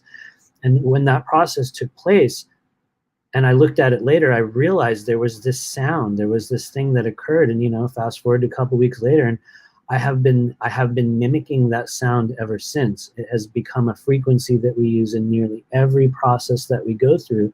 And it is one that has evolved to such an extent that after a period of time, the beings that I encountered in that first experience came back. They showed up other times. I have not encountered them for a while, but they showed up again and again. And I think they're working with a lot of us on the earth plane right now. One of those people, one of them, I am also going to put their website in the chat in just a moment here. And I clicked off the screen for a second, you guys, so I always get weird whenever I do this. I'm going to grab this website that I want to give you guys here. And this is from one of the people within our training group. And so I just want to be sure that I have, okay, I did have the right website, because yesterday her website was not up. It was still under construction. But thank you, Mike Patterson, White Orchid Kung Fu. That guy is legit. And so I'm going to put this link in the chat here, and I'm hoping you guys will check it out. And so this is for another one of the people in our multidimensional training group. Her name is Heather J. And Heather J, out of everybody in this training group that we work with, out of all the 15 people we worked with, honestly, she has an organic style that is probably the most similar to what I do. It is very similar in that she organically creates a multidimensional toning transmission, and she creates these sounds and sends them into your body. Very, very much like what we do within our scalar toning sessions, except she has made it all her own, uniquely all her own. And so it's been a really big honor working with Heather over the past 6 months. And I really hope you guys will check it out. She was also in the roundtable video that posted yesterday. And so definitely a person worthy of your time. And honestly, I had an incredible, shocking, shockingly effective clearing. There is an effect that will take place with people when you're in an energy healing, or maybe this is a thing that I have encountered, but maybe it's just me. I mean, I have seen it with lots of other people, but there are certain bubbles of energy, or there's a layer of energy that you can sort of reach within, the non-physical body that will allow you, and sometimes it's not even a deliberate thing, it's just a thing you'll do, but there's pockets of emotion that will literally pop within you, and you will just somehow organically release things. And for a lot of people, I think it exists within the urinary bladder meridian. Just in general, it's been a very accessible place for releasing trapped emotions. I know there's tons of others, but just as an example, urinary meridian points within the back. I've noticed that it's possible to really just have this complete emotional release, and that was one of the experiences I had with Heather J. Was absolute emotional release. It was like suddenly this little thing pops in your body, and you're like, and like everything just gushes out, all the trapped emotion, and it was so freeing. It was deeply, deeply freeing. And so I hope you guys will check her out. She's been a really big part of our program over the last few months, and it is an honor to see people launching in authentic ways. People that have authentic, real, absolute real skills and real abilities to help people learn or heal or whatever it is. And yeah, absolutely. And hello there, Kathleen, as well. Another one of those beings in the line of spiritual service to our multidimensional collective. It's good to see you. Thanks for being here. So yeah, we're gonna hang out for just a few more minutes, you guys, which is a thing I always say, right? I always say it, but let me know if you have any other questions. Thank you, Kelly Gates. Our guides are allowing us to trust ourselves. The same happened to me. It was lonely, but the silence has allowed me to turn further inward. Oh, cool. I think that was in response to another comment. Thank you. Thank you for that. Thank you. Oh, it's from Joan Miniker. Thanks, Joan. I don't know if you're still here. Let's see. I used to get great visions and spirits helping me with healings, and now I get nothing. Others are getting more, and I have a brick wall. What's that about? Oh, that's a very good one. It's a good question, I mean. Not necessarily a good thing, but I have also been there as well. And it could be for a number of reasons. At certain stages in the physical life cycle, depending on what age we are, depending on what's built up, whether it's emotions, whether it's physicality, in some cases it's pharmaceutical buildup, other cases it's just emotional or traumatized energy, or in some cases we'll just be in just straight up the wrong place at the wrong time in the wrong relationship, or some just not optimal series of circumstances, whether physical or non-physical. Certain elements of the energy body will shut down. Sometimes we will willingly shut them down. I think I shut down my empathic and intuitive abilities for a good stage of my life because I remember being shamed very early on as a child for saying a thing that I just knew was, I did not know it was being given to me telepathically, but it was something. It was just one of those things that children dare never say, and then one of them says it and you're like, but it's true, you know, and you're like, don't you ever do that again. And so I was shamed very, very, very heavily for, you know, just saying things that were showing up from spirit at a stage of my life. And as a result, I think for like 20 years it was something that had just turned off. It turned off in this weird way, and I wouldn't say entirely, but the interactive portions of it, it was something where I was like, okay, I'm gonna put that away, okay, sorry, you know. And I did not look at it for a very, very long time. And in other cases, it can be built up, you know, within specific regions of the body. Sometimes it can be your third eye, and that's such a common place of focus for a lot of people. They'll blast all this energy in their third eye, or they'll do all kinds of processes, and nothing still opens, still remains black. And that's not because the third eye is necessarily a visual energy center, because it's actually kind of not. It's a multi-spectrum energetic lens that allows us to connect on a number of different levels, many of which entirely outside of what we would call a visual spectrum. But for a lot of people, you know, that aside, they will continue to try to open the third eye and still nothing will happen. And it's because for some people there's toxic buildup within the upper chakras, there's heavy metal buildup in the body. Some people will need to give ourselves permission. Other people, as empaths, if you're on this live stream, even if it seems random, Joan Miniker, you're probably an empath. You probably have a lot of intuitive ability. Well, you're describing it with your comment. And so sometimes you'll just be loaded with other people's emotions for years and years and years. And it's like all this weight comes upon us, and maybe it's not physical, but you know, it's the energy weight. And you know, it's like you used to be able to look over here, and over time it's like you're like, you know, now you're stuck down here, and it's like you're just in a different position. And so anyway, there's a number of things that you can do. I would say one of the most effective early stage things we can do to open up just the channels of maybe tangible spiritual guidance in a way that we can actually feel. One of the most operable places in the human body is your crown chakra. Crown chakra. Seriously, the crown chakra. Can also lead to dissociative states and things that at certain times will mimic dissociative personality disorder, or it can even create a little bit of a portal effect in the body. The crown chakra, it's one of the elements of your energetic anatomy that for many of us is pliable, it is movable, it closes and opens. Some channelers close them and open them at will in a really awesome way. Ivan Teller's a good example. He has a video on our channel.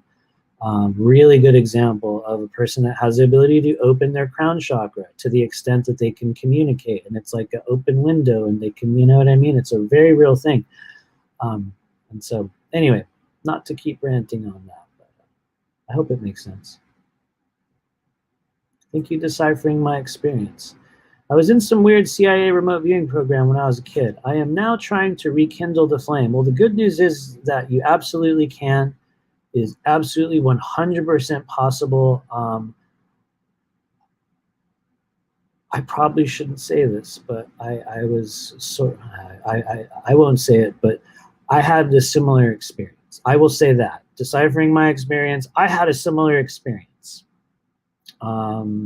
I will say, though, very, very specifically, I was never in any sort of programs. But I had a very similar experience as you're describing there. And maybe I think I was or I wasn't, who knows, but very, very similarly to as you described there.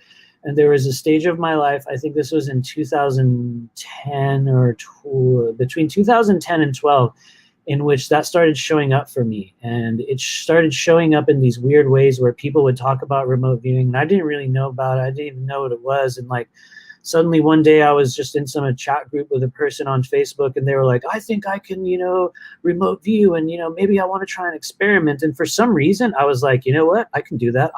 I'll do it. I'll do it. And for some reason oh my God, it was like, I saw this guy's whole house. Honestly, I saw the cat shit on the floor. I saw the books against the corner. I saw the table. I saw the tablecloth. I saw honestly, there was like hair and shit everywhere. And I just described it to him. And honestly, I think it freaked him out. And honestly, I think it did. Not that freaked him out, but he doesn't really talk to me anymore regardless for other reasons. But it was one of those things where I was like, boom, snap. Oh, I can do that. Oh my God. And it was just one of those periods, one of those times. And, fast forward to a few years later, and I went through a whole wild and crazy awakening process that kind of led to what we're doing now. But it was very much, for me, honestly, deciphering my experience started with me going, I think I can remote view. For some reason, I just know that I can. Boom. And then I freaked myself out. And honestly, it probably is why you showed up in here. I said this at the beginning, and I say this very, very sincerely, very sincerely. There is a frequency that is emitted from the work that we do. It is not some ultra special magical thing, but what it is very real, and everyone has the ability to do it. It's something that I have very carefully cultivated. For those of you guys out there that are also receiving the frequency, one of the ways in which you'll tune into other people's frequency energy is through the left eye. It's not the only energy portal in the body, but it's one of the ones that upon viewing and connecting with will help people create a different layer of psychic connection. It will allow you, just upon viewing into it with practice with other people, you will be able to also view elements of themselves, elements of yourself. It's just one of the many gateways within the human energy body that are activating right now. And so you probably have that ability. Awesome, especially if you were back down there at the South Pole Station. There's a lot of really interesting things going on there. I wonder if they had you down there to view the reverse pyramids. The reverse pyramids that are in, yes, there are reverse pyramids in Antarctica. They are very tangible and very viewable on what we would call a shared fourth density astral space. You can even get close to them. You'll probably feel sick if you get close to them. I felt sick if I get close, when I might move my energy close to it. And what's crazy, the crazy, really fun thing is, I'm pretty sure this is a fun conspiratorial thing to talk about. I'm pretty sure that when Buzz Aldrin went to Antarctica, he had a similar experience. I don't know why, I don't know the details, but I think that he was one of the people that might have got to view what we would call maybe they're negative pyramids, I don't know.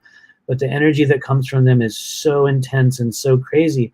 And I think one of the reasons why it is because some of those just the structures in Antarctica are certain types of spiritual technology. And what we're going to discover eventually, I think, when we get down there, and who knows, maybe this is Matthew lapsing into craziness here, so take it with a grain of salt, you guys. But what I viewed within that space was that there were reverse pyramids, and there would be a pyramid structure at the top, and then there was another pyramid structure underneath. And so the real work for those pyramids was inverted.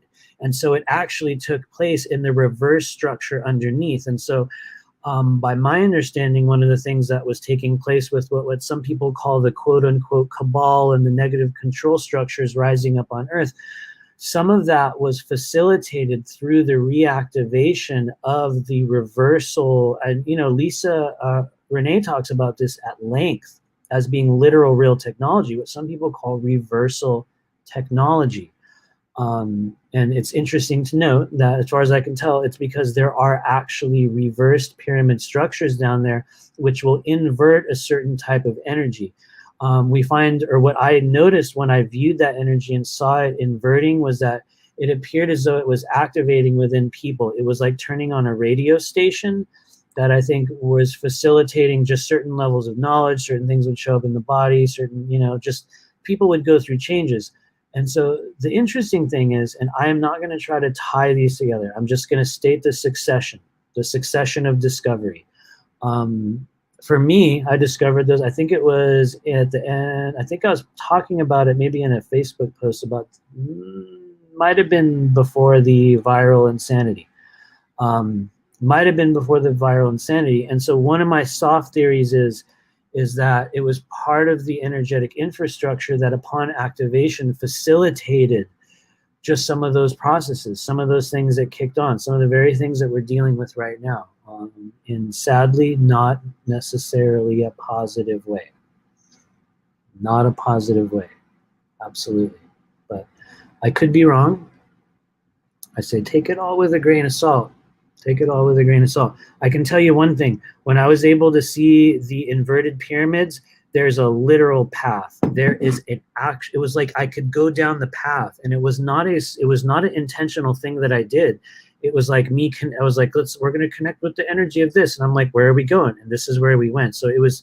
I believe that on a certain level, spirit facilitates some of those contacts. It was not something where I was like, let's research Antarctica. It was an experience that I had had. And I will say, for those of you guys interested in learning how to have those types of experiences, there's another video on our channel with Henda Zaguani, who trains people to move outside of the human body. And that was as a result of the training work that I've done with Henda, who sadly I haven't talked to her in a while. Things just got busy and we just haven't really connected in a couple months, but she is an absolutely incredible resource for learning about what goes on outside of the human body. She is a person who can literally teach you how to move outside of your body and take you through those experiences. And I learned a tremendous amount working with her. Tesseract, it is definitely on the YouTube channel. I promise you it's there. It's you'll see it. It's Out of Body Travels or something with Henda. I promise it is there. I don't have the link in the moment. There you go. Boom. Thank you. Thank you. Thank you, Cassandra. And so anyway, she can teach you how to do these things. Now, to the level to which each person activates it is entirely different. But yeah, absolutely. There was a literal path, went all the way down to that weird little reverse pyramid. I think that there are even larger structures underneath there, underneath the pyramids. Like, the idea that occurred to me when I viewed it was that there was another doorway behind it. And so while I did not view another doorway behind it, I think the idea that it shows up will teach us something, even if we cannot use that reliably as some sort of actionable data upon returning from the experience. I think the fact that it introduces itself as a thought form within that situation, because for me it was just an organic thing. I'm like, here we go, boom. And we ended up there. They also showed me some spots in the Middle East around that time, and I have no idea what they were, but one of them was like a weird step pyramid thing. I think it's one of the really common tourist sites. I know that they did a ritual out there.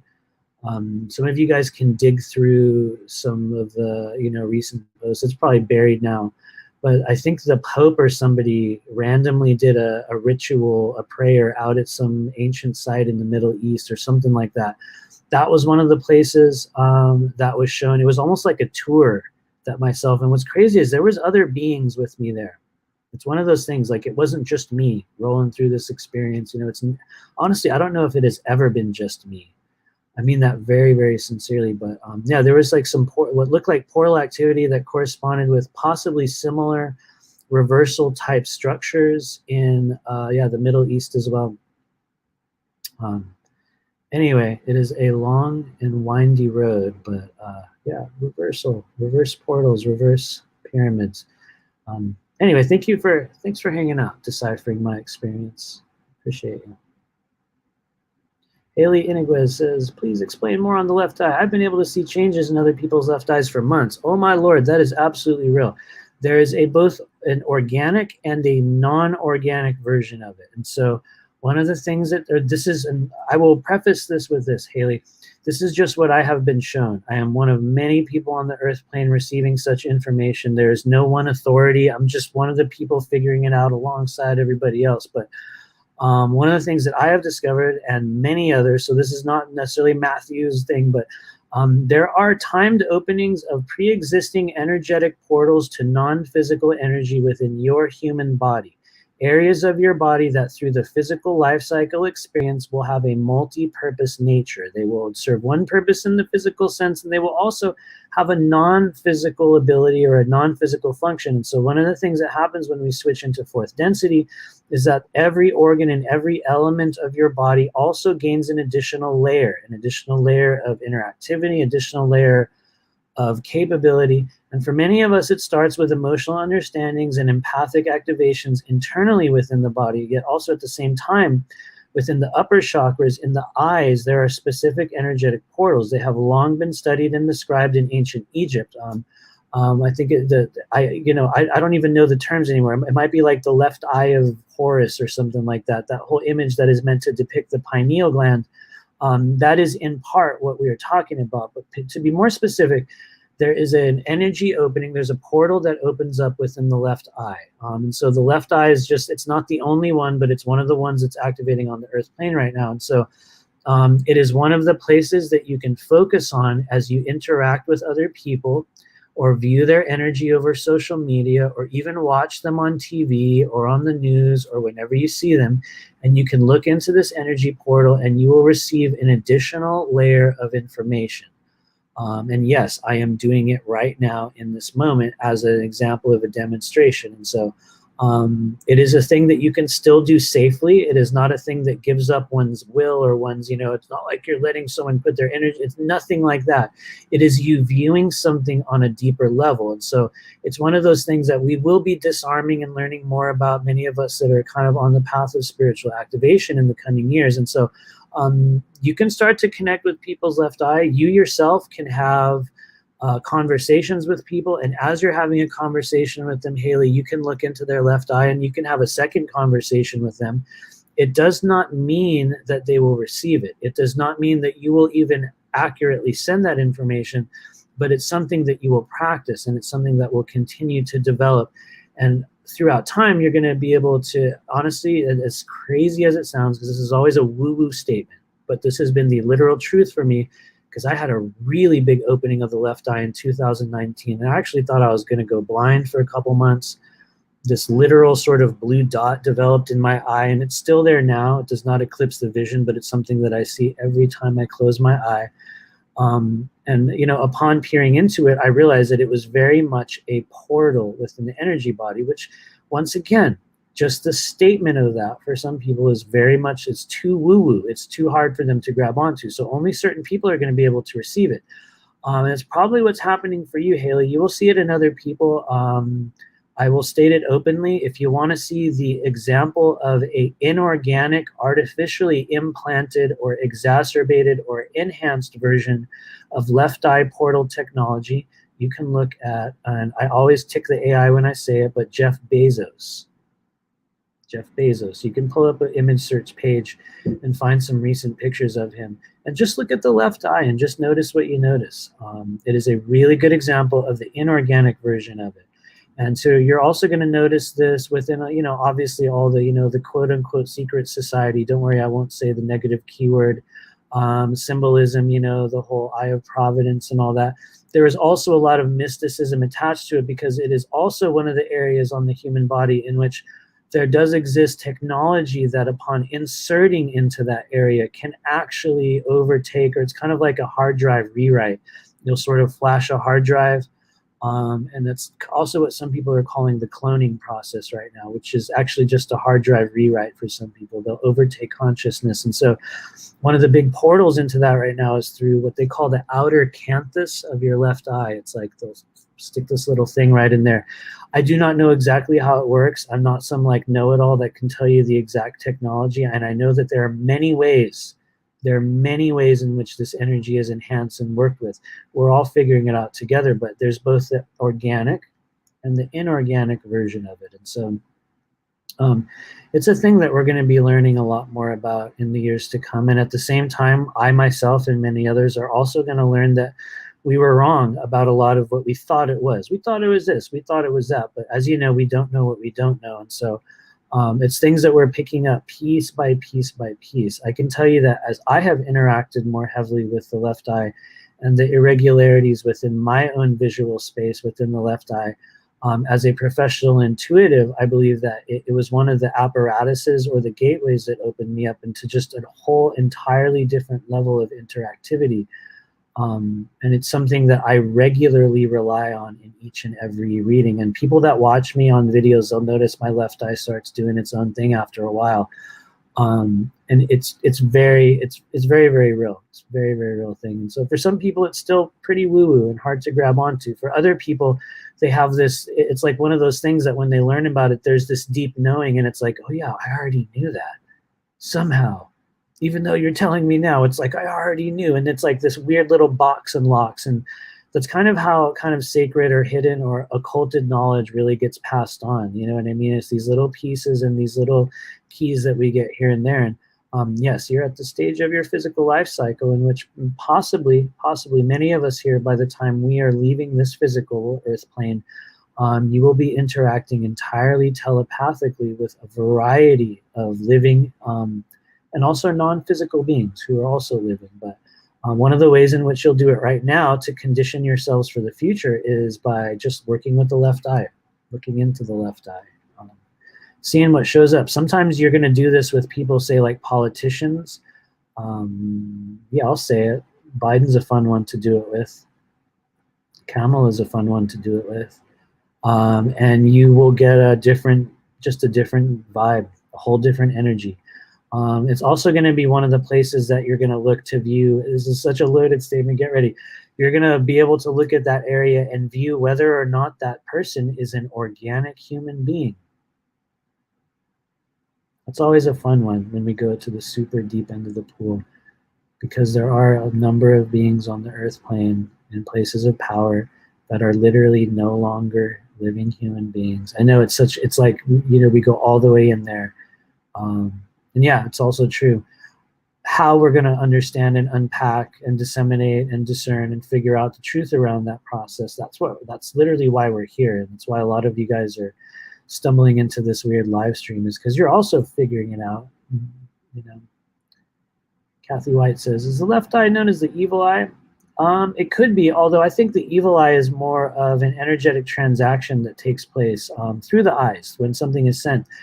Which is another aspect of you receiving and being more interactive within that non-physical space, because along with that, you know, people start sending energy, you know, and the evil eye is like, and people give you that crazy look. And it doesn't have to be a left eye thing. I think what it really is an example of when someone kind of inserts or possibly strikes, maybe that's an odd choice of words, strikes out with their energy. Maybe that's that evil eye that they talk about.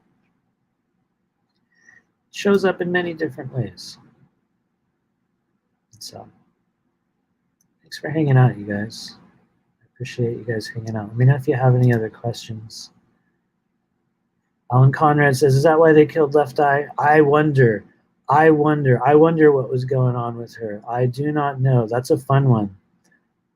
She probably was killed though, huh? I remember that. That was a big deal. I was from the generation that had heavy exposure to TLC, so it's all good. Yeah.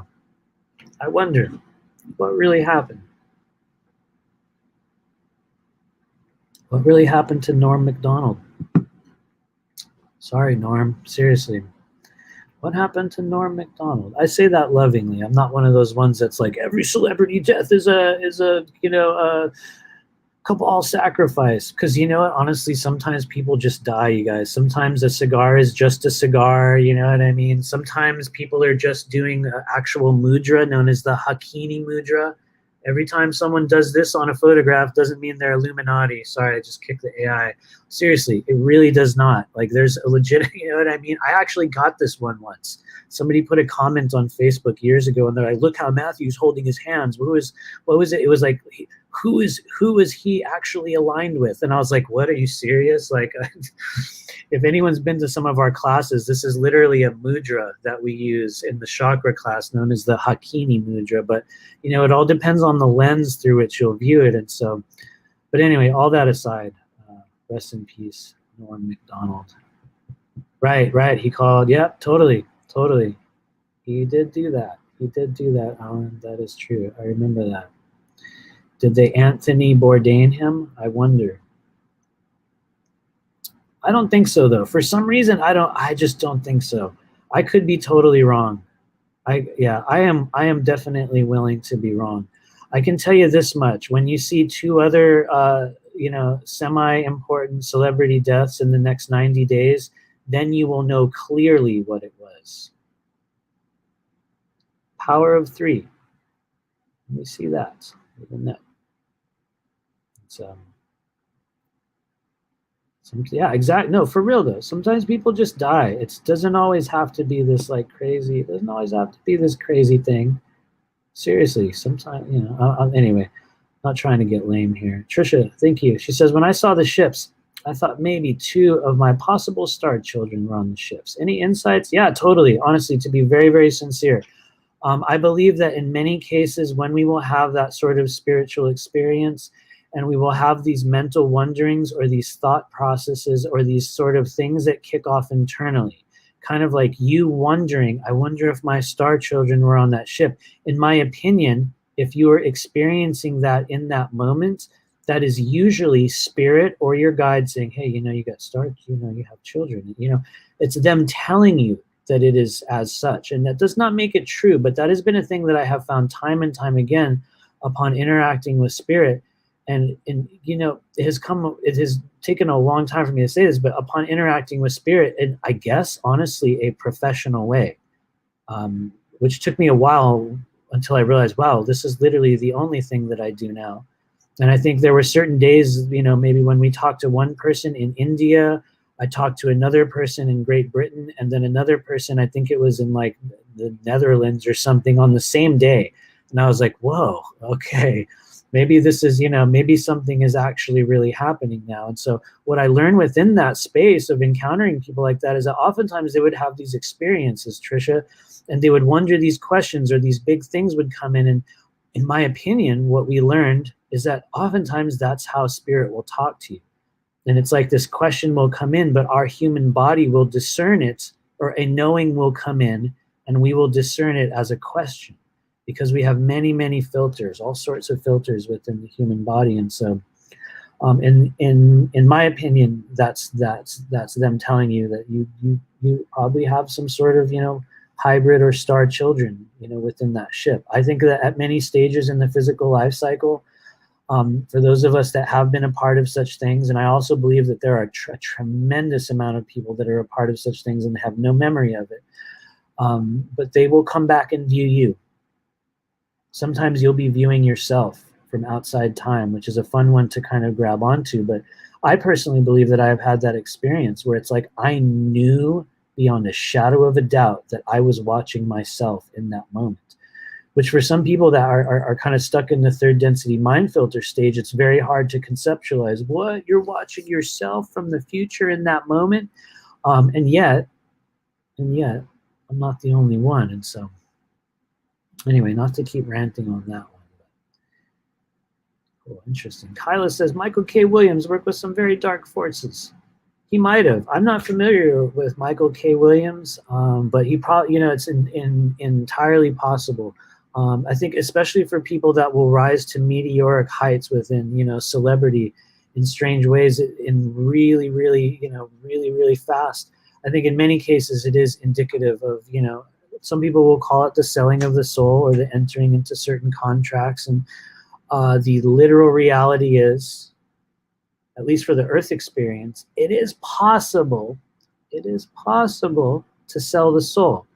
It's not that you lose possession of it forevermore, but it is absolutely possible to give your sovereignty away, also in the incarnational cycle process as well. It is possible to do that.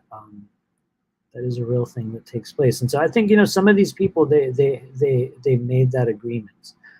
Do I think Kobe was one of them? Probably. I did a lot of looking into him afterward, and he was, the most out and just completely out there. There was no hiding it at that stage. There was a very, very real, yeah. Anyway, I will try not to trick any further AI algorithms. Anyway, you guys know what I'm talking about. Tesseract says, "Oh yeah, I had quite a few moments when I wondered if I turned back in time to change things." You did. I believe after we leave this physical body, and this is one of the ones where this is Matthew speculating on this one, because everyone, I think, gets their own unique experience. But I do believe that after this physical incarnation, we do get somewhat of a revealing, sort of like they pull the curtain back, like, let's see what was really going on. You thought it was this, but it was really that. I think we do get somewhat of a process like that will take place. And I firmly believe that it will be revealed for many of us that some of the momentous changes and the turning points in our life were brought about due to that process of, the higher self or the future self stepping in. Literally giving us a hand up in a certain way. I believe that was one of my organic experiences before I even knew that was possible. It was a knowing that I had in 2015 when this awakening process started for me, and the crown chakra opened, and all just honestly insane shit started going on in my life. I thought I was insane, which was horrible because I worked in mental health, so I couldn't talk to anybody about all the crazy stuff that was going on inside me. And what I came to understand in my own organic way, it was later confirmed to me. It was later confirmed to me with no prompting. It was as if he was waiting to give me the sort of message. And he's a really cool guy. You guys can look him up, Sean Bond. I've done a couple shows with him. But Sean Bond was a person that I sought out very early on in my awakening process because so many weird things was happening to me. And for some reason, I had heard his voice on a live stream with Eric Rains, and I was like, this guy can help. I feel like there's a reason why I need to talk to him. I did not know why, but within my session with Sean Bond, he's really fun. He also has a show and a number of things. Really, really good person to just follow. Really good info. Very, very unique being. One of the things that I had learned in my initial experience with Sean, it was like as soon as we came in the door, he was like, "Oh yeah, looks like you took yourself back in time, all the way back to looks like 2011 or something like that." It was one of the first things he said. He was like, "You came in here to correct your timeline, and you did. You already, corrected it." And I was like, "What?" Because at that stage, I had already been notified in my own meditations and stuff that I was now in contact with a future version of myself. And I didn't have a frame of reference. There was nobody in the spiritual community saying, "Hey, guess what? You might encounter a version of yourself in the future." It sounded like a fairy tale. It sounded like a literal fairy tale movie to me. And I was like, how? What the hell? There's a future version of me? What? And the crazy thing is, when I kept leaning into it, and I would do tons of Qigong, and I was doing tons of meditation, and I was leaning into the spiritual realm on an everyday basis, literally every day.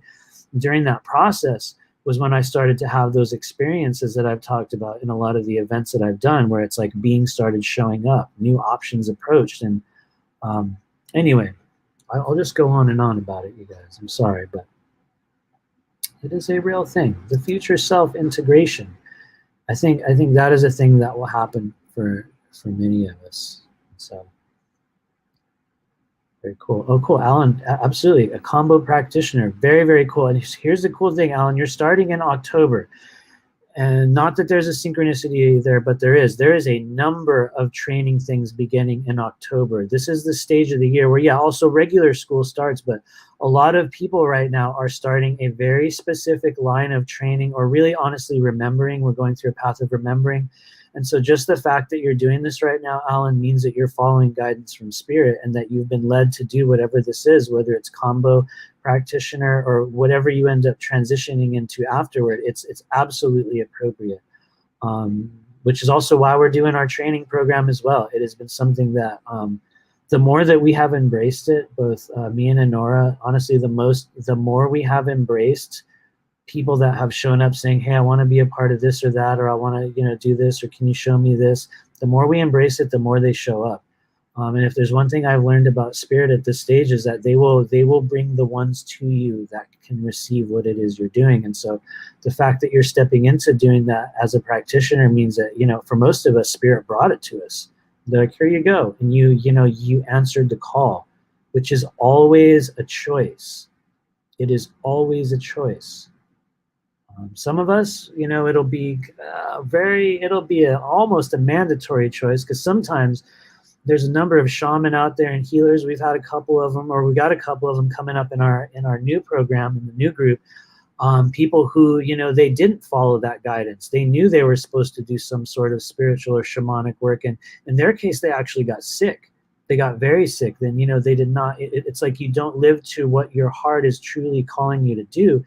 And sometimes, it's not that you have consequences, but it's like things will get left undone, and it can lead people to difficult states, especially if you've already made a pre-existing contract prior to entering here. And a lot of us have. That is also a thing. We make contracts before we come into this human life to be a part of a thing, to be a part of a movement. And so you probably signed that contract to be of service on the 3rd and 4th density plane at this stage of our life on Earth. And looks like Samantha did as well. Honestly, you're starting at this, boom, there you go. Thank you, Samantha. People are hearing the call to be of service. It sounds really cheesy and dumb, you guys. Maybe it doesn't. Maybe it sounds awesome. But it is really, really, really like that scene in the movie, where the characters at home just living their life. And there's this knock on the door, and someone's at the door, and it's like, Mr. and Mrs. So-and-so. Yes, we're from, this or that, this agency. Your country needs you.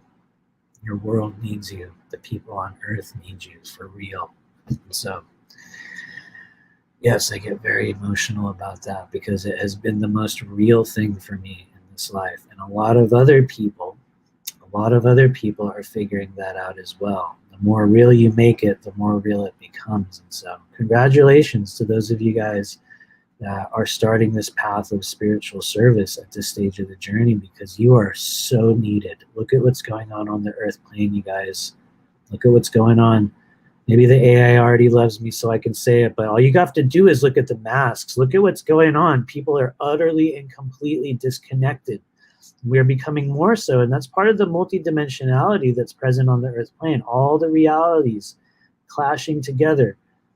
So a lot of us right now are stepping up to deprogram, to take it apart. Boom, Tesseract starting or finished. Second training in regressive hypnosis. Absolutely, absolutely. That skill will absolutely be applied in the New Earth framework into helping people come in contact with spirit and heal the mind-body-spirit complex. Absolutely. Thank you for stepping into service. I mean that very sincerely. Mike Patterson, there are literally no late bloomers. It's like, it's not possible. It's not possible. And maybe I'm wrong. I'm always learning. I'm learning every day that I'm wrong about all kinds of stuff. But I don't think that there's late bloomers. I think that people activate when the conditions are met. It's like a certain condition will be met in the body, and boom, this process begins. And if you're like me, yeah, you might hold it off for a while. I did in 2012. I had a weird big awakening thing, and then I squished it down. I went on meds. I did all kinds of 3rd density stuff, and just like pushed it back down, and but it was kind of inevitable. It was inevitable for me. So there are no late bloomers. But anyway, thanks, you guys. We're going to get to a couple other things really quickly before we get out of here. I'm going to put a link in the chat, and I hope you guys will check it out. There is an event coming up. There's yet another event coming up in only a couple weeks. I'm going to be on the road when we do this event. It's called Wisdom Con. And it's a whole bunch of people putting it together. But I'm going to be doing a short talk, I think, on the Sunday of Wisdom Con. And so I hope you guys will check it out. There's a whole other group of people in our multidimensional expanding soul group attached to WisdomCon that I have never worked with and I am just learning about. And I'm deeply honored to have been asked to be a part of that event. I have not been a person that has been asked to be a lot of events, and I think it's just because I don't really toe the line of like the spiritual like yes man game. I don't do the I'll pat your back, you pat mine, and let's co-sign each other's distorted reality game. I do not do that with people in our community, and I have noticed that as a result, we're sort of in our own little weird corner, doing our own little weird thing with the people that show up. And yeah, it has been made very, very apparent to me, both directly and also indirectly, that for some people that is a weird thing. And so I have realized that as a result, it is rare that I do interviews, and it's kind of rare that I do events, but for some reason they're happening more and more and more now. And so we were honored to be asked to be a part of WisdomCon. And so I'm going to be doing a very specific type of talk there. It's a thing that we're going to be doing a lot of for the next 3 years. And those are very specific types of briefings, energy dissemination processes and activation protocols that take place on a number of levels. It's sort of like coming in to receive a talk and also receiving a healing and an activation at the same time. And honestly, it is all made possible through the conscious direction of energy sent through the energetic portals, the meridians, the chakras in the body. And for literally every single person here, even if it sounds like woo-woo nonsense, you have the ability to also do the very same things. And so what we're doing at WisdomCon is just like what we did at a couple other recent events, in which we're just creating a multidimensional transmission. It is designed specifically to help people figure out what it is they are doing. We do not assign or subscribe anything to you. We simply open up a place for you to experience an individuation process. And so we'll be talking about that. I believe it's on September 26th, or I think it's September 26th, September 24th to the 26th, rather. And so please check out that link and check out WisdomCon. I know Geraldine Orozco is a speaker there. She has really, really good information, very, very legitimate in her own way. I know Eric Rains is also a part of that event, and a whole bunch of other really awesome people that are probably really important and cool that I know nothing about. I'm in a weird bubble, you guys. I have no idea what's cool anymore. I think that's how it goes when you get caught in this weird fourth density process. But anyway, yeah, thanks for hanging out. Thanks for being here. Check out WisdomCon. That's at the end of the month. Please do join us this Saturday, the 18th, in our Patreon group. We're doing a free event, a 1-year anniversary readings for everybody. And also, for those of you guys that want to develop a very dedicated path for the next 6 months of interacting on a bi-weekly basis, doing private individual sessions, group meetings, and also live classes with a group of 20. I think, yeah, I think we're going to have 20 this time. Maybe a little bit more, multidimensional travelers from all over the world. For those of you guys that want to take place in a real-life, multidimensional, intuitive healer training program. And all you have to do is look at the last video we put on this channel to tell yourself, is it actually real? And it is, but it's a different shape for every person. And so for those of you guys that want to be a part of it, check us out. Head over to our website, rememberyourmission.com, and we can schedule an interview to see if this is the right move for you. But regardless of where we sit, you can always find our stuff free right here on YouTube. I mean, absolutely free. This channel will never have ads. Absolutely. I abhor that process. Something about it. Oh, I have a lot of weird sort of like cynical rigidness in me. Maybe it's because I'm actually in my 40s. And so I hate the YouTube ads. Oh Lord. So I will never put ads on this. This channel remains free. And but yeah, you can also book a private session with me or my wife, Nora, at rememberyourmission.com. And I guess in the meantime, we're going to go ahead and probably roll out of here in a few more moments. Let us know if you have any more questions before we get out of here. But I look forward to connecting with you guys in the coming months. And I guess I left the funnest part out. We're asking it, just really honestly, send some good energy out our way. Myself and my wife, Nora, are moving to Florida. We are moving to outside of Tampa, Florida, from Los Angeles, California to Tampa, Florida in the next week. Within a week, this time next week, we will be on the road. out there to very, very close to Tampa, Florida. And so we're moving to the other side of the country. I call it a new grid node assignment. Some of you guys saw me post vaguely posting about it on Facebook here and there a while back, asking about places to move. But for those of you that don't know, because a lot of people have asked me about this, we had a person come through as of the event we did in Sedona. I made a very particular type of an announcement. I stated that we were wanting to move, that we were looking for a place, that we were looking for an opportunity to expand and to just have a bigger environment and just a bigger place to create and do what we were doing. And actually, as a result of that, a person stepped forward. And I don't think I'm not supposed to say their name, who they are, what they do. They're a person in our community. And they came forward and was like, hey, I have a place, just so happens, turns out. And so we have been very, very greatly blessed. I mean, incredibly. I'm so grateful that it seems like Spirit has really opened up. It's like this open door for us to actually create this move. And so the cool thing about it is that we're going to be in a place where we have enough room to do just a lot more with what I want to do with our educational program, which is namely more Qigong, like with the group and with people in sessions. One of the reasons why we don't do Qigong so much in the Patreon group right now is because me and my wife live in a studio apartment here in Los Angeles, and in order to even do the whole Qigong thing in classes, we have to rearrange the entire, like, everything. It's like we have to put everything on this side so we could have room to film. And so it is a transition that is just, it's been a long time coming, and it's very, very, just really honored that we get to move, very grateful. And so yeah, for those of you guys out there, you know, just send us some positive energy as we make this transition across the country next week. Might do a couple live streams, and you know, who knows, maybe actually the next live is going to be here, because we're doing it on Saturday. But after that, after Saturday, the next time we do a live stream will probably be on the road as we finally leave California. Which honestly, it's not that I hate California. I am not a California hater, not at all.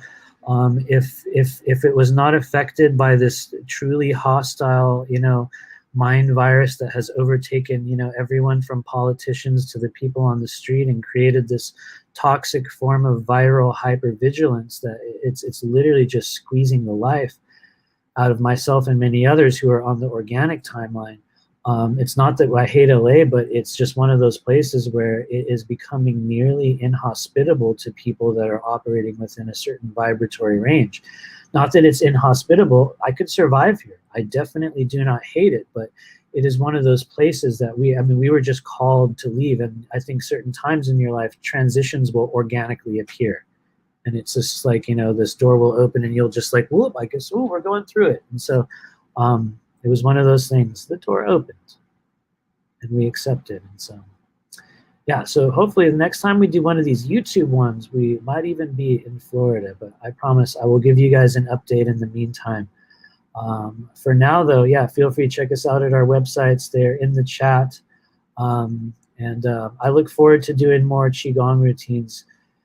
Put a like or something. I guess we're not on Facebook, but, you know, give us a comment or something if you think you would want to do more Qigong routines on this channel. It's something that we haven't done.